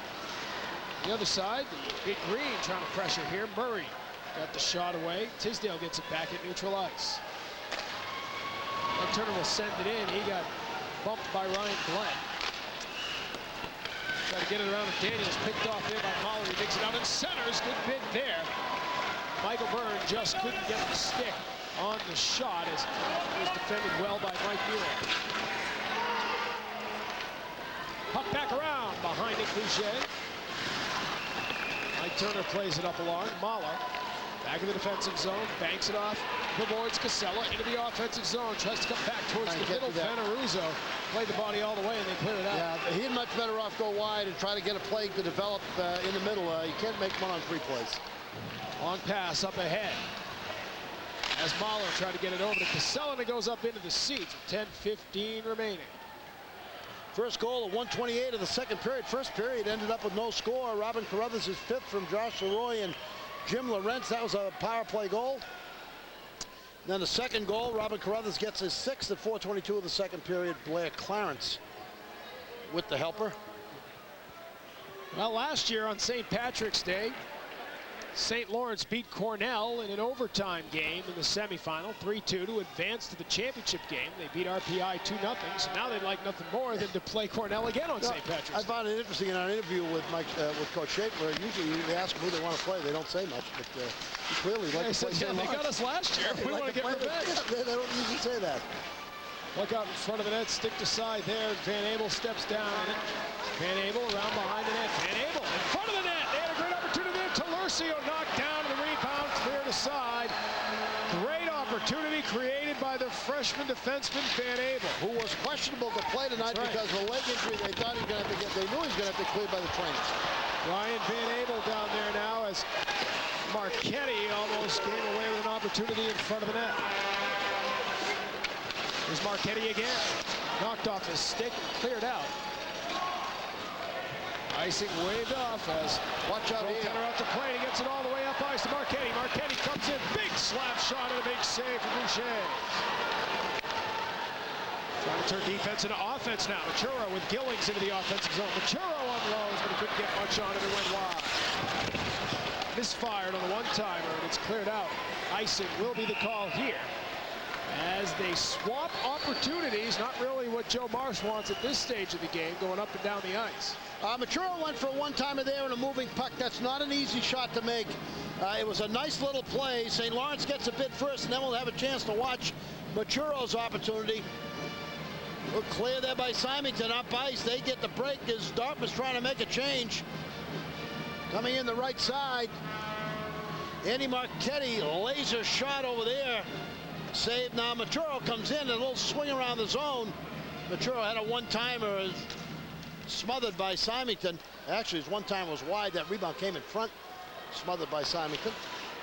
Here's Carruthers. He has both goals. Working wide. Puts on the brakes. Keeps with the puck. Sommerfeld pokes it off the stick. Machuro gets back after it. Machuro off the near wall. Trying to send in Baldwin. Bartlett in neutral ice. Played it up ahead. Gillings for Sommerfeld. Sommerfeld had a chance there to send in Machuro. Yeah, good idea. Just a little too far in front and pass. Bartlett back the other way. Down behind the net. Stays on his feet. Gillings gets after the puck. 8.5 minutes remaining. A 2-goal lead on a pair of Robin Carruthers goals. For the Saints, they get a glove save there, and a good one as Baldwin, sort of in mid-stride, suddenly ripped off a tester, targeted for the top right corner. Well, they got a huge goal last night by P.J. Martin on a dump-in that was misplayed by Sean Conchester for Vermont, and that got him a 2-1 goal, a 2-1 lead, not 2-1 lead, but brought the deficit to 2-1 here. You see Baldwin just at the blue line, just trying to flip right in, but I think that was lost by Symington in his defenseman, didn't pick it up real quickly, and ends up as reaching out with the glove and making a save. The goal last night was from much farther out, but was a huge goal for them, but because it went, they went into the third period down 2-1. The goal by P.J. Martin just above the red line. There's Gillard dumping in on the left side. It comes all the way around. Michael Byrne gets a piece of it on the wall. Casella tried to take off, hoping it would come to him. P.J. Martin back after. 8 minutes remaining in the third. A 2-0 lead for the Saints. Sent back into the Dartmouth end, P.J. Martin. First big green skater back. Martin cuts back towards the middle. Finds Mahler at center ice. He got upended, but he got it away. Michael Byrne with a shot. Save Symington. Byrne trying to bang after the rebound, buying time for his team as it changes up on the fly. Valercio hustled up after it. Sent from the wall by Casella. Stopped and cleared out there by Mike Muir. Sean Muir trying to give chase. Mike Muir back at center ice to play it back into the defensive zone. Great confidence by Coach Marsh. Muir and Daniels, the fourth line, but they're so solid defensively. Mike Muir got a piece of that, so no icing. Daniels after it behind the net. Changing up on the fly here. Sommerfeld trying to tie up Daniels, but great strength there as he keeps the puck alive. Marchetti fell as he came up the middle looking for the feed from Peverly. Under 7 minutes to go. Sent into the right wing corner. Valercio after it. Plays it behind the net. Puck is sent back to the point, but two big green skaters weren't there. Trevor Byrne had just come off. He was still out of neutral ice. Roy back for the Saints. Happy to have the time. Just keep winding down. 6.5 to go. Here in the third, 2-0 lead. Robin Carruthers, a power play goal in the second period. Carruthers, another goal here in the third, right after he came out of the penalty box. It is a 2-0 lead for the Saints, looking to move on to the ECAC championship game in the third straight year.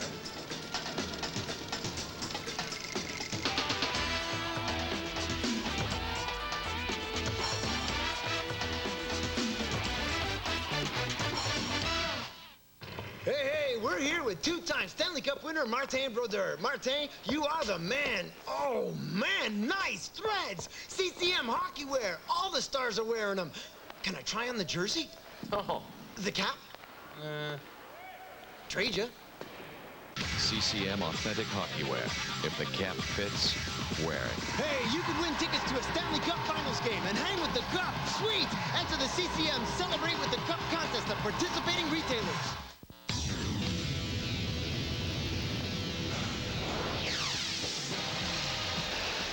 The road to the Frozen Four runs through Worcester, Massachusetts, as Boston University hosts the Division I Men's Ice Hockey East Regional, March the 23rd and 24th at Worcester Centrum Center. For tickets, call 617-931-2000. That's 617-931-2000, or log on to ncaaIcehockey.com. It has been the theme to their season. Dartmouth never gives up. Bob Gaudet hoping that can somehow hold true tonight, but his team is up against it. 6:22 to go in the third period. They trail the Saints 2-0. He's going to wear a hole in that bench there. He just walks. He's a pacer. You know, some guys that are standing. He and Joe Marsh, I tell you the two of them, they're pacers. They just walk back and forth. Draw to come in the Saints' end. Kent Gillings was the hero last night to get it tied. Van Abel ripped off a shot after Gillings won the draw, but Symington makes another save. Van Abel, another guy was questionable tonight. Boy, he's played pretty well for a guy hobbling around last night. And once again, Symington makes it look simple. It's amazing the number of times Dartmouth hit him right in the chest with the puck, but that's because part of it is he's right where he ought to be. Churro this time after Gillings wins the draw. Sent that one wide. 13 saves here in the third period for Symington. He has been outstanding for the Saints tonight. Total of 37 saves. It's a 2-0 lead for the Saints. 5:59 our time remaining. Cornell has already reserved its spot in the championship game tomorrow night, St. Patrick's night. A 7:30 face-off here at the Olympic Center.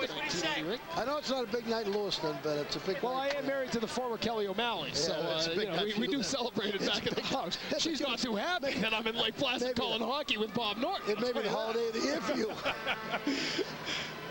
Somehow she'll manage to go it alone. Now it's a big night in Galway and Athenry and Drogheda and Roscommon and Leitrim. And she is from Lewiston, so there is a Lewiston Irish population. Lewiston's a long way from Roscommon.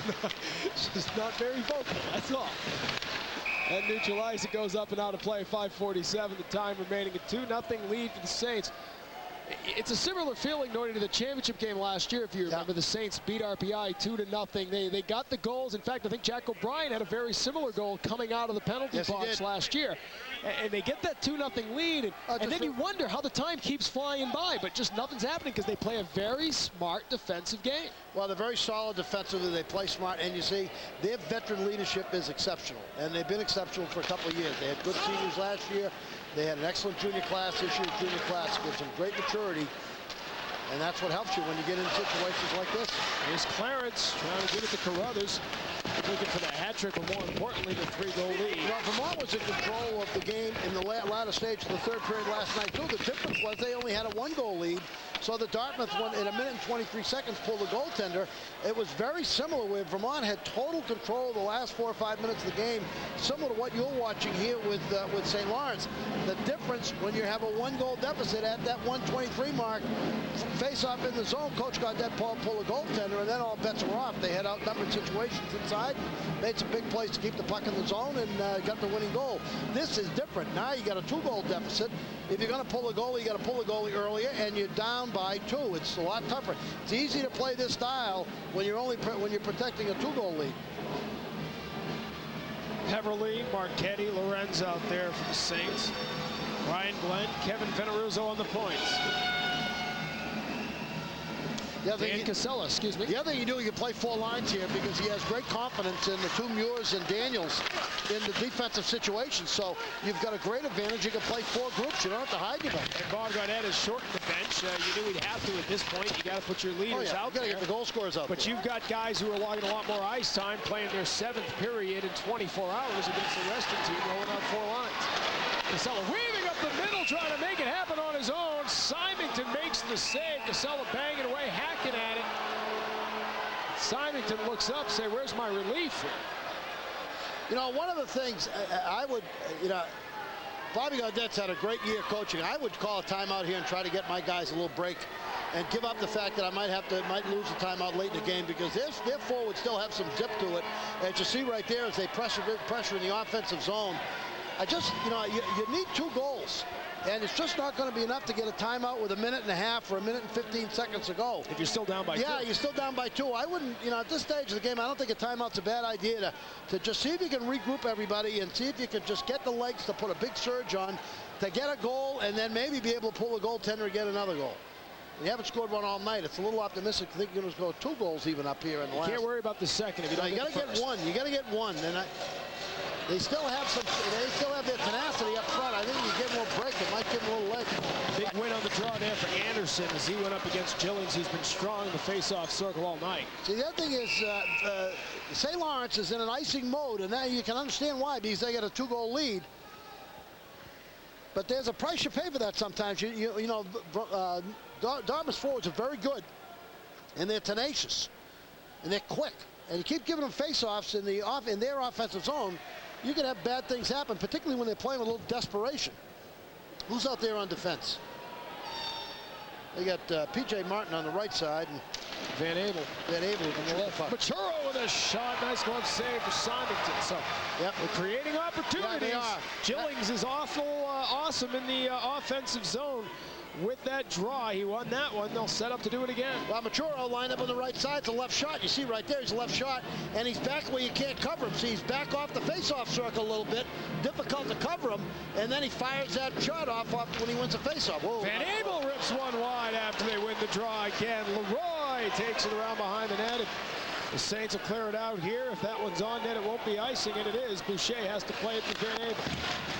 Van Abel around for Machuro. Quick touch pass to Gillings, or Gillings rather. He sets Baldwin in, but he went down and it was poked off his stick. Back the other way. Now Fife looking for it. Fife and Van Abel battling for it. Van Abel gets it around Machuro on the far side. Picked off by Lorenz in center ice. Dumps it in left side. Force it down low. Make Dartmouth work that full 200 feet of the ice. Left side now. Flip into the offensive zone. Gillings tried to battle through to get there. Great effort by Trevor Byrne to get over there and poke it away as Peverly had the inside track on it. Yeah, he eats up a lot of yards when he starts striding. He's just got a look fast. Every big guy looks fast. He can skate. Delercio comes away with it. It went off the skate of Ray DeLauro. Bounces around there. Comes onto the stick. The backhand of Nardella. He sent it towards the net and it was blocked and cleared. And we will once again have icing. No. No, waved off as it just trickled down slowly as it came towards the end line. 3.5 to go here in the third. Dartmouth trying to rally from a 2-0 deficit.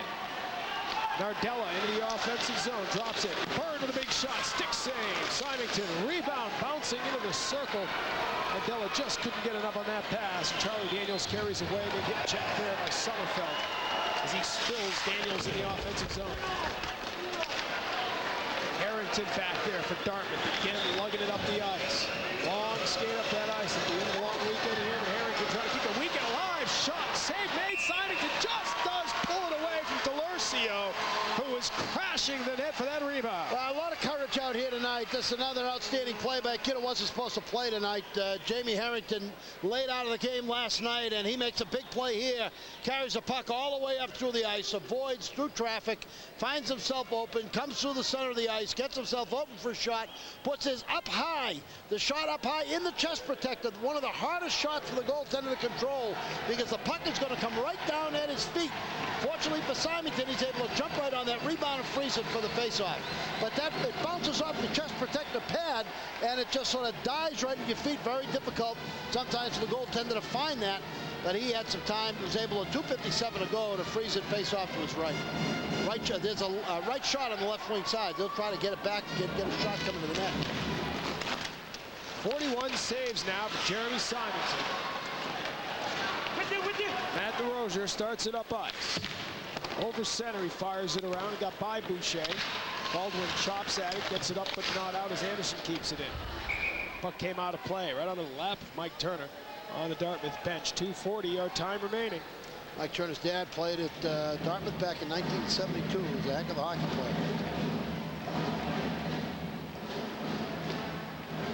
Turner, pretty good looking freshman defenseman. Yes, he had is. a goal and an assist last night. Assisted on the overtime winner. From Philly, played for Chris Gurry at Phillips Andover. He's from Melrose. Drove down 95. You know that Melrose, hockey town. 2:30 time remaining. Puck behind the net.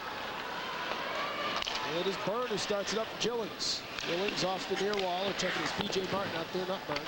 Used to have a contest between Melrose, Mass, as it was off 93, and Berlin, New Hampshire, as to which was really hockey town. Both had signs outside the city limits, hockey town. Roy played it around near side for Gallard. Lewiston didn't know that. We knew we were hockey town. That's right. No signs. That's Nardella trying to work it in now. Under 2 minutes to go. Nick Boucher had started out. He gets back now on the clear. You got to watch the goalie here. If they get in the zone, I think he's out. He already started. Now he comes off, or does he? He waits to see what happens. He will get back to the net as the Saints bring it up here. Clarence into the offensive zone. Takes the shot. He rips it wide. I think he might have passed that to Carruthers. You know, Carruthers had coming right down the chute, had a chance for number 3 there, and actually a better chance that Clarence did off the angle by the dot. Clarence rather was knocked down and then came up with a shot for Sommerfeld. Goalie is pulled. Extra skater on. Can they get two? They got one with the extra skater last night. And one almost same time, 123 last night. Puck comes out in front. Harrington didn't get there. Sommerfeld takes it wide, plays it into a crowd. Talercio on the doorstep, 7 wide with a backhand. Brings it back in front into a crowd, and it goes across the goal mouth. Dartmouth pressuring here. Sommerfeld back up top. Trying to burn the wrister. Symington makes the save, and he holds on. With exactly 1 minute remaining here in the third, Jeremy Symington clutches that puck tight. There's a lot of people getting a lot of credit at this point in the game. It's a great effort by Dartmouth. Second night, playing superbly. Last minute of the game, down by 2. No quit at all. Just giving St. Lawrence all they can handle at the defensive end. And Symington being equal to every effort by Dartmouth. That one through traffic, comes out top of the crease. Look how aggressive he is. Makes the stop there, but that last stop coming way out the top of the crease is Nardella just couldn't get a handle on that puck right by the goal mouth. Jeremy Symington, how many saves now? About 45. Minute to go. Timeout, Dartmouth. Yeah. They tried to wait as long as they could here, get the extra seconds for their legs to rest with 60 seconds to go. 18 third period saves now for Symington, so that's a total of 42 on the night, as he has kept Dartmouth off the board on a Coho game summary. Both goals for Robin Carruthers. He had the goal in the 4th overtime last year in the NCAA Regional. He's got both goals tonight as he tries to put his Saints back into the championship game. Faceoff's pretty even. And so a timeout. What are you telling him if you're Bob Gaudette? Well, you're trying to get, I think you're trying to get, you got to get a quick goal. You're trying to get the puck back to the point. Either get it back to the point or put like a Machuro on the right wing side, left shot, try to get the draw back to him coming behind the face-off circle or back to the point with everybody going. You got to get shots to the point with traffic in front. That's number one. And you got to get the goal quickly. The thing that has impressed me, if you look at this game after last night's game and you see 2-0, you'd say, well, you know, Dartmouth was a little flat, didn't have much offense, but they played exceptionally well. I think they've had a heck of a game. And Symington has been splendid. You know, he hasn't looked spectacular making saves, only because his form has been good and his positioning's been good, and he's been right there when the shots have come. You look, he hasn't been, you know, spinning around, or flopping around. He's been square. He's been taking the shots and not giving up rebounds. The Jackie Ferrara school of looking at goaltenders. When you raise Jack, you tell him, make everything look simple. Make it look easy. Yeah. Draw to come in the left wing circle to the right. Gillings couldn't get it back as it went down into the corner. Trevor Byrne is just able to get over. A great hustle to keep it in, but now it's cleared out to center ice. Sommerfeld has to keep it away from Fife. Byrne plays it across to the far side. Fife gets there, tries to dump in. Sommerfeld takes it at the blue line. Trying to get it up ice quickly. Yeah, Fife, Anderson, and Gillard on there. Not many mistakes in that group. Leroy plays it around. Baldwin is there, gets it back behind the net. They got to rush it here. They need 2. It is Machuro, top of the right wing circle, trying to fire it through too many bodies. Gillard made the block. It's banked off the far wall. Will it make it in? No, but it goes through the crease. Oh, they call it icing. Icing is called as it appeared to have gone through the wing of the crease. Well, that made a difference. That's a pro rule. You're back in the NHL. Oh, sorry. You're right. Oops. That Bruins duty last night. You gotta get your rule book. You gotta get your rule book straight. You and our director, the old Hartman Whaler fans, have that old NHL rule book out. If it goes through the crease, you blow off the icing. Not here. No. Icing is called. That's a gotcha. Absolutely. Well, now the Saints will call a timeout. St. Lawrence. 24 seconds remaining. I had my rule screw up for the night tonight, though. That's right. We have one each side. Disallowed goal. On the disallowed one each goal. side. That's right. John Gallagher straightened me out. Not publicly on air, though. No, he just gave me a no. I took it on the chin in the final minute of the semifinals. I went down to see him, and he explained it to me privately. So we know Cornell is in the championship game. It looks as though the Saints are going to be able to close in the championship game tomorrow night. St. Patrick's Day live coverage on the New England Sports Network, and tape delay coverage the day after, Sunday at noon on Empire up in Buffalo. Spend your day listening to your Clancy Brothers and Chieftains tapes, and spend your night with Norton and Karen. That's what I did all the way up here. I had the Chieftains and the Clancys on. Absolutely. How many other Irish bands can you name? Oh, there's a whole bunch. 24 seconds to go, 23.2 to be exact. The luck of the green may be running out on St. Patrick's Eve. He has that Dartmouth green on. That's the way he is. Look how intense he is. He's a piece of work. He really is. A great season. They've already guaranteed their first winning season since that 79-80 year. Did a nice job at Brown, too, but this is home for him. He's gone home to Dartmouth, where he graduated from, and all the credit to him. They win the draw. They get it back to the point. Sommerfeld thinks better of it. Now he fires it into a crowd. Never made it through. Leroy made the block. He gets after it. Can he clear? No. Sommerfeld down on his knees. Keeps it in. Delosio just played it down to the corner. And Sommerfeld, a little retaliation hit there as he had Fife draped over. They did a great job last night. They're in trouble now with 10 seconds left to go. And it comes out of the zone. They did a great job last night keeping the puck in and not allowing Vermont to get it out in that minute and 23 seconds of man advantage when they pull the goaltender. St. Lawrence has had a little more luck here in this minute and 23 seconds of controlling the puck and getting it out of the zone. You're not going to score. You know, you can't leave yourself a situation where you have to rely on pulling the goaltender to tie games too many nights in a row, and it eventually catches up to you. They did it last night successfully. They're not going to be able to do it tonight. But that doesn't take away from what they've achieved this year. This has been a great season for Dartmouth and another superb season for Joe and the St. Lawrence team, and they're going to go to the ECAC final again and play Cornell. And Cornell wanted them, and they're going to get them. Final 10 seconds winding down here as Dartmouth's hopes for an ECAC championship come to an end, and the Saints live to play another day. They will go back to the championship game for the third straight year, and they will take on Cornell on St. Patrick's night for the ECAC championship in the 40th anniversary ECAC championships here at Lake Placid. And it's amazing how it changes. It was ecstasy last night for the Dartmouth Big Green, and it's agony tonight. Congratulations to the Big Green for a tremendous season, winning their first playoff games in 21 years, pulling off an incredible win last night. Final second tying goal and an overtime winner, but Jeremy Symington just too tough tonight. He couldn't beat him. Pitched a shutout. We'll have to check his final stats. I don't know what his final saves were, but I'm going to guess it's right up around 43, 44.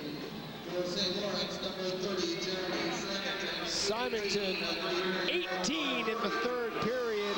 That's a total of 42 on the night. So a 42 save effort for Jeremy Symington. 2 goals for Robin Carruthers. That's an equation that leads to a 2-0 St. Lawrence win and an appearance in the championship game tomorrow against Cornell.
championship ticket in ECAC play has been punched. The Saints will take on the Big Red tomorrow night in the 40th ECAC championship game as the Saints try to make it 2 straight. They advance with a 2-0 win over the Big Green of Dartmouth. Dartmouth peppering Jeremy Symington with 42 shots as we go to the Cap World game summary, but 42 saves for Symington against the shutout in the semifinal game. Robin Carruthers providing the offense with a pair of goals. That was enough because Symington got it done. Yeah, I thought that Dartmouth, you know, a lot of folks will say, well, maybe they didn't quite have the same zip tonight after last night's game, but I thought the only time they were flat is maybe for the first minute and a half after St. Lawrence scored the goals, after the first Carruthers and the second Carruthers goal. That was the weakest of the game for them when they played probably a minute and a half flat, but I thought they played a heck of a game. They lost a 2-0 game here. Sort of a fluky goal they gave up coming out of the penalty box. How often do we see that? Robin Carruthers, 5 years ago, that would have been an illegal pass. He had to come back into the defensive zone before he left, but not anymore, and that's added some excitement to the game. Those stats brought to you by Cap World. For all your needs, accessories, caps for trucks, SUVs, whatever you need, call Cap World. Go to capworld.com. Dartmouth finishes the season 16-13-4, the first winning season in 21 years. Joe Marsh's team heads to the championship game, and the coach of the Saints is standing by with Greg Madden. All right, Tommy, thank you very much. Coach, another chance to get into the finals. You've been there a lot recently, third time in, and a chance to defend your title. Yeah, it's a pretty good feeling. It hasn't really sunk in yet. Guys worked awfully hard. Dartmouth's a fine team with great speed, and we just talked about hoping that fatigue would be somewhat of a factor, having they had to play last night, but they look like they had pretty good jump. Symington played, I would say, probably the best game I've seen him play since at St. Lawrence, so certainly nice to have that one now. During the course of the season, you scored goals, but you gave some up. Is the defensive part of the game what you're really trying to emphasize here down the stretch? No question. I mean, we've been trying to do that all year, and defense is something you can teach, and we've worked hard at. The kids have certainly bought into that. I think it's just been an ongoing process, and it's good to see the guys just really tightening it up. And some good, solid efforts out there. Our forwards, I think, are much more attentive and helping out the D. It's just we're in better sync than we were, earlier in the year. And we played some tough opponents. We played some tough road games, and I think that got us a little bit battle-hardened as well. Joe, it looks like great recruiting that you brought in Robin Carruthers to get you the big goals when you need them. 2 big ones here again tonight. Yeah, it's amazing. Robin is, he doesn't lead the conference in scoring. He just continues to get huge goals. He got the winner last year against BU in the longest game there ever played, and he's done that for us this year again. And he's going to be the captain next year. That's no question. The type of leadership he displays, he has the knack of saying the right thing at the right time all the time, and the guys have tremendous respect for him. He's a real warrior. Tell me about your opponent tomorrow night and how you're looking at getting your guys ready to go right back at it again right here tomorrow. Well, we had 2 very good games with Cornell. We have tremendous respect for them. They're a team that's very physical, very strong. They win a lot of battles along the boards. I think they're similar to us. You're just going to have to fight, twice as hard to go half as far against Cornell. Mike Schaefer's done a fabulous job there over the years. They seem to always be here. You can't discount what their tradition means as well. Cornell's won more ECAC titles than anyone, and they know how to do it. They think they belong, and I guess they do. Every time they get here, they make a lot of noise. So it should be a great final, and again, our players have great respect for them. So it won't be a question of getting up for it or anything like that. Joe, thank you very much. Thank you. All right, that's Joe Marsh. We'll get a chance to see his team play tomorrow night, but don't go away. We'll come back to talk to one of Joe's players, the star of our game, coming back in just a moment, right here from Lake Placid.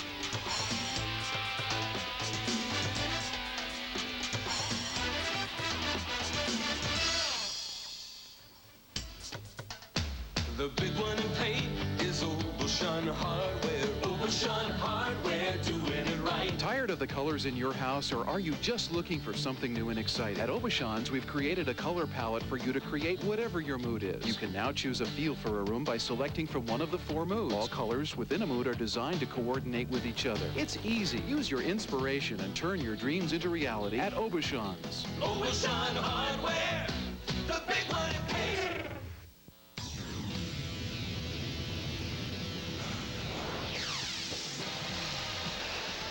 The road to the Frozen Four runs through Worcester, Massachusetts, as Boston University hosts the Division I Men's Ice Hockey East Regional, March the 23rd and 24th at Worcester Centrum Center. For tickets, call 617-931-2000. That's 617-931-2000, or log on to NCAAIcehockey.com. Hey, we're here with two-time Stanley Cup winner Martin Brodeur. Martin, you are the man. Oh, man, nice threads. CCM hockey wear. All the stars are wearing them. Can I try on the jersey? Oh. The cap? Trade ya. CCM authentic hockey wear. If the cap fits, wear it. Hey, you could win tickets to a Stanley Cup Finals game and hang with the Cup. Sweet! Enter the CCM Celebrate with the Cup contest at participating retailers. They said New York mountains weren't big enough. They said you couldn't get an extreme experience in New York. They told you you'd have to drive for hours for killer conditions. Yeah, right. Come on, this is New York. We don't do anything small here. And this is your mountain. With a brand new snowboard park and boasting Skiing Magazine's best new lift, the new 8-passenger Northwoods gondola. If you've got the need to conquer, you just have to ski the new face of Gore. Ski the new face of Gore. Portions of tonight's ECAC Game of the Week are brought to you by ECAC, the official facial of ECAC hockey. By Coho, a whole new game, official sticks and blades of ECAC hockey. By Aubuchon Hardware and Glidden Paints, proud sponsors of the ECAC Division I Men's Ice Hockey Championship in Lake Placid, New York. By Budget Rent-A-Car. Budget, get out of the ordinary. And by CCM, when you're born to play, official skate and equipment of ECAC hockey. St. Lawrence going back to the finals. I'm Greg Madden, back here in the crease with the star of tonight's game. Guy who's not shy when it comes around to the big goals. Last year, a big goal in 4 overtimes to knock off Boston University. 2 big ones here. You obviously reserved the best goals for the best time of the season, Robin Crothers. Well, if I had a nickel for every time I heard that, I'd be a rich man. But the BU goal comes back to, I'm reminded of it often. And tonight's goals, they're just as important, and it feels really good right now.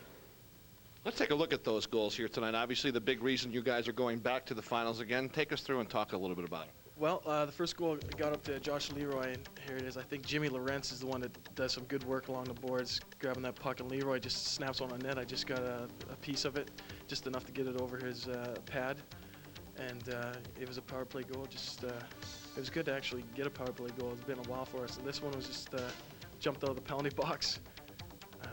And Blair Clarence did a great job to find me, put the pass right on my stick, and in alone I went, and it feels really good. They say drive the net always works out very, very well. You'll get a chance to do it again here tomorrow night. Another trip to the finals for you and your teammates. It's got to be a great feeling. Yeah, it is. It's been here 3 years. 3 years we've been in the finals, and this is a great team. We know what it takes to get there, and obviously after last year's performance, we know what it takes to win. So.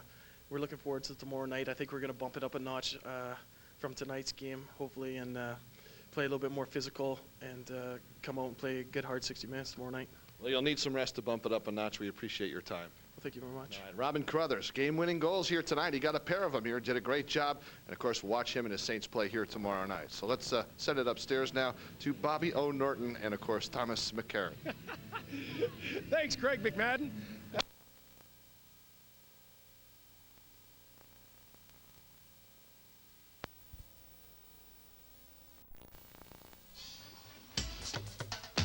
The big one in paint is Aubuchon Hardware. Aubuchon Hardware, doing it right. Tired of the colors in your house, or are you just looking for something new and exciting? At Aubuchon's, we've created a color palette for you to create whatever your mood is. You can now choose a feel for a room by selecting from one of the 4 moods. All colors within a mood are designed to coordinate with each other. It's easy. Use your inspiration and turn your dreams into reality at Aubuchon's. Aubuchon Hardware, the big one in paint.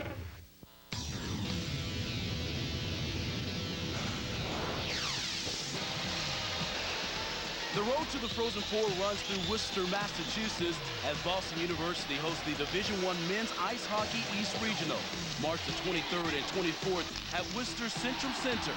For tickets, call 617-931-2000. That's 617-931-2000, or log on to NCAAIceHockey.com. Hey, we're here with two-time Stanley Cup winner Martin Brodeur. Martin, you are the man. Oh, man, nice threads. CCM hockey wear. All the stars are wearing them. Can I try on the jersey? Oh. The cap? Trade ya. CCM authentic hockey wear. If the cap fits, wear it. Hey, you could win tickets to a Stanley Cup Finals game and hang with the cup. Sweet! Enter the CCM Celebrate with the Cup contest of participating retailers. They said New York mountains weren't big enough. They said you couldn't get an extreme experience in New York. They told you you'd have to drive for hours for killer conditions. Yeah, right. Come on, this is New York. We don't do anything small here. And this is your mountain. With a brand new snowboard park and boasting Skiing Magazine's best new lift, the new 8-passenger Northwoods gondola. If you've got the need to conquer, you just have to ski the new face of Gore. Ski the new face of Gore. Portions of tonight's ECAC Game of the Week are brought to you by ECAC, the official facial of ECAC hockey.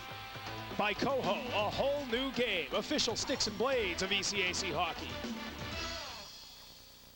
By Aubuchon Hardware and Glidden Paints, proud sponsors of the ECAC Division I Men's Ice Hockey Championship in Lake Placid, New York.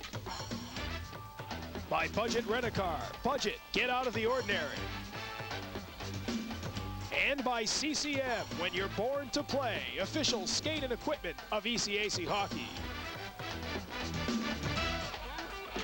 St. Lawrence going back to the finals. I'm Greg Madden, back here in the crease with the star of tonight's game. Guy who's not shy when it comes around to the big goals. Last year, a big goal in 4 overtimes to knock off Boston University. 2 big ones here.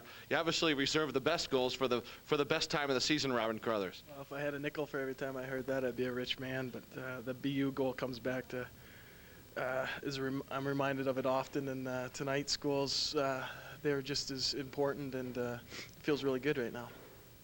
Let's take a look at those goals here tonight. Obviously, the big reason you guys are going back to the finals again. Take us through and talk a little bit about it. Well, the first goal got up to Josh Leroy, and here it is. I think Jimmy Lawrence is the one that does some good work along the boards, grabbing that puck, and Leroy just snaps on the net. I just got a piece of it, just enough to get it over his pad, and it was a power play goal. Just it was good to actually get a power play goal. It's been a while for us, and this one was just jumped out of the penalty box. And Blair Clarence did a great job to find me, put the pass right on my stick, and in alone I went, and it feels really good. They say drive the net always works out very, very well. You'll get a chance to do it again here tomorrow night. Another trip to the finals for you and your teammates. It's got to be a great feeling. Yeah, it is. It's been here 3 years. 3 years we've been in the finals, and this is a great team. We know what it takes to get there, and obviously after last year's performance, we know what it takes to win. So. We're looking forward to tomorrow night. I think we're going to bump it up a notch from tonight's game, hopefully, and play a little bit more physical and come out and play a good, hard 60 minutes tomorrow night. Well, you'll need some rest to bump it up a notch. We appreciate your time. Well, thank you very much. All right, Robin Carruthers, game-winning goals here tonight. He got a pair of them here, did a great job. And, of course, watch him and his Saints play here tomorrow night. So let's send it upstairs now to Bobby O'Norton and, of course, Thomas McCarron. Thanks, Greg McMadden. As he protected that crease pretty well tonight. Greg did a good job down there. Robin Carruthers didn't get one by you. He scored 2 in the game, but he couldn't beat Greg Madden. So let's talk tomorrow night.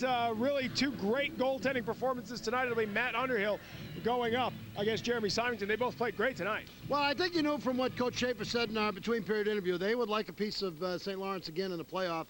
They're a little growly about losing that one last year. So I think these 2 teams have respect for each other, but I think that they each would there's not too many other teams outside of Clarkson, maybe for St. Lawrence, that St. Lawrence wants to beat. This is a great matchup. I think it matches up at this point in the season, the 2 best teams, notwithstanding Clarkson. These 2 teams are very good. Cornell's very good defensively. It's going to be a great hockey game. St. Lawrence swept the season series, won both games. They won at Cornell 6-3. So that, along with last year's 2-0 or 3-2 overtime win in the semifinal, fueling the Big Red thirst for revenge, and they'll get their shot at it tomorrow. Yeah, well, I think Cornell's going to keep the scoring down. They got to take the air out of the ball a little bit because you know, I don't think that they can get in one of these up and down shooting matches with St. Lawrence has some firepower up front that Cornell can't match. But they are very, very tenacious, good defensively, and as Joey says, you know, you got to work real hard to go half as far.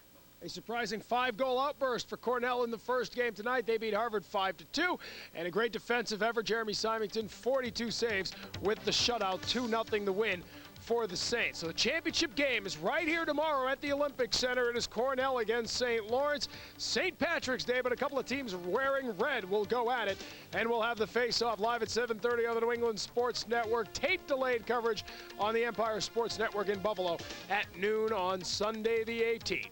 Final score in our final game here, a 2-0 win for the Saints. The championship stage is set. The 40th ECAC championship coming tomorrow. St. Lawrence will be there. They'll take on the Big Reds. For Bob Norton and our entire crew, I'm Tom Caron. Good night from Lake Placid.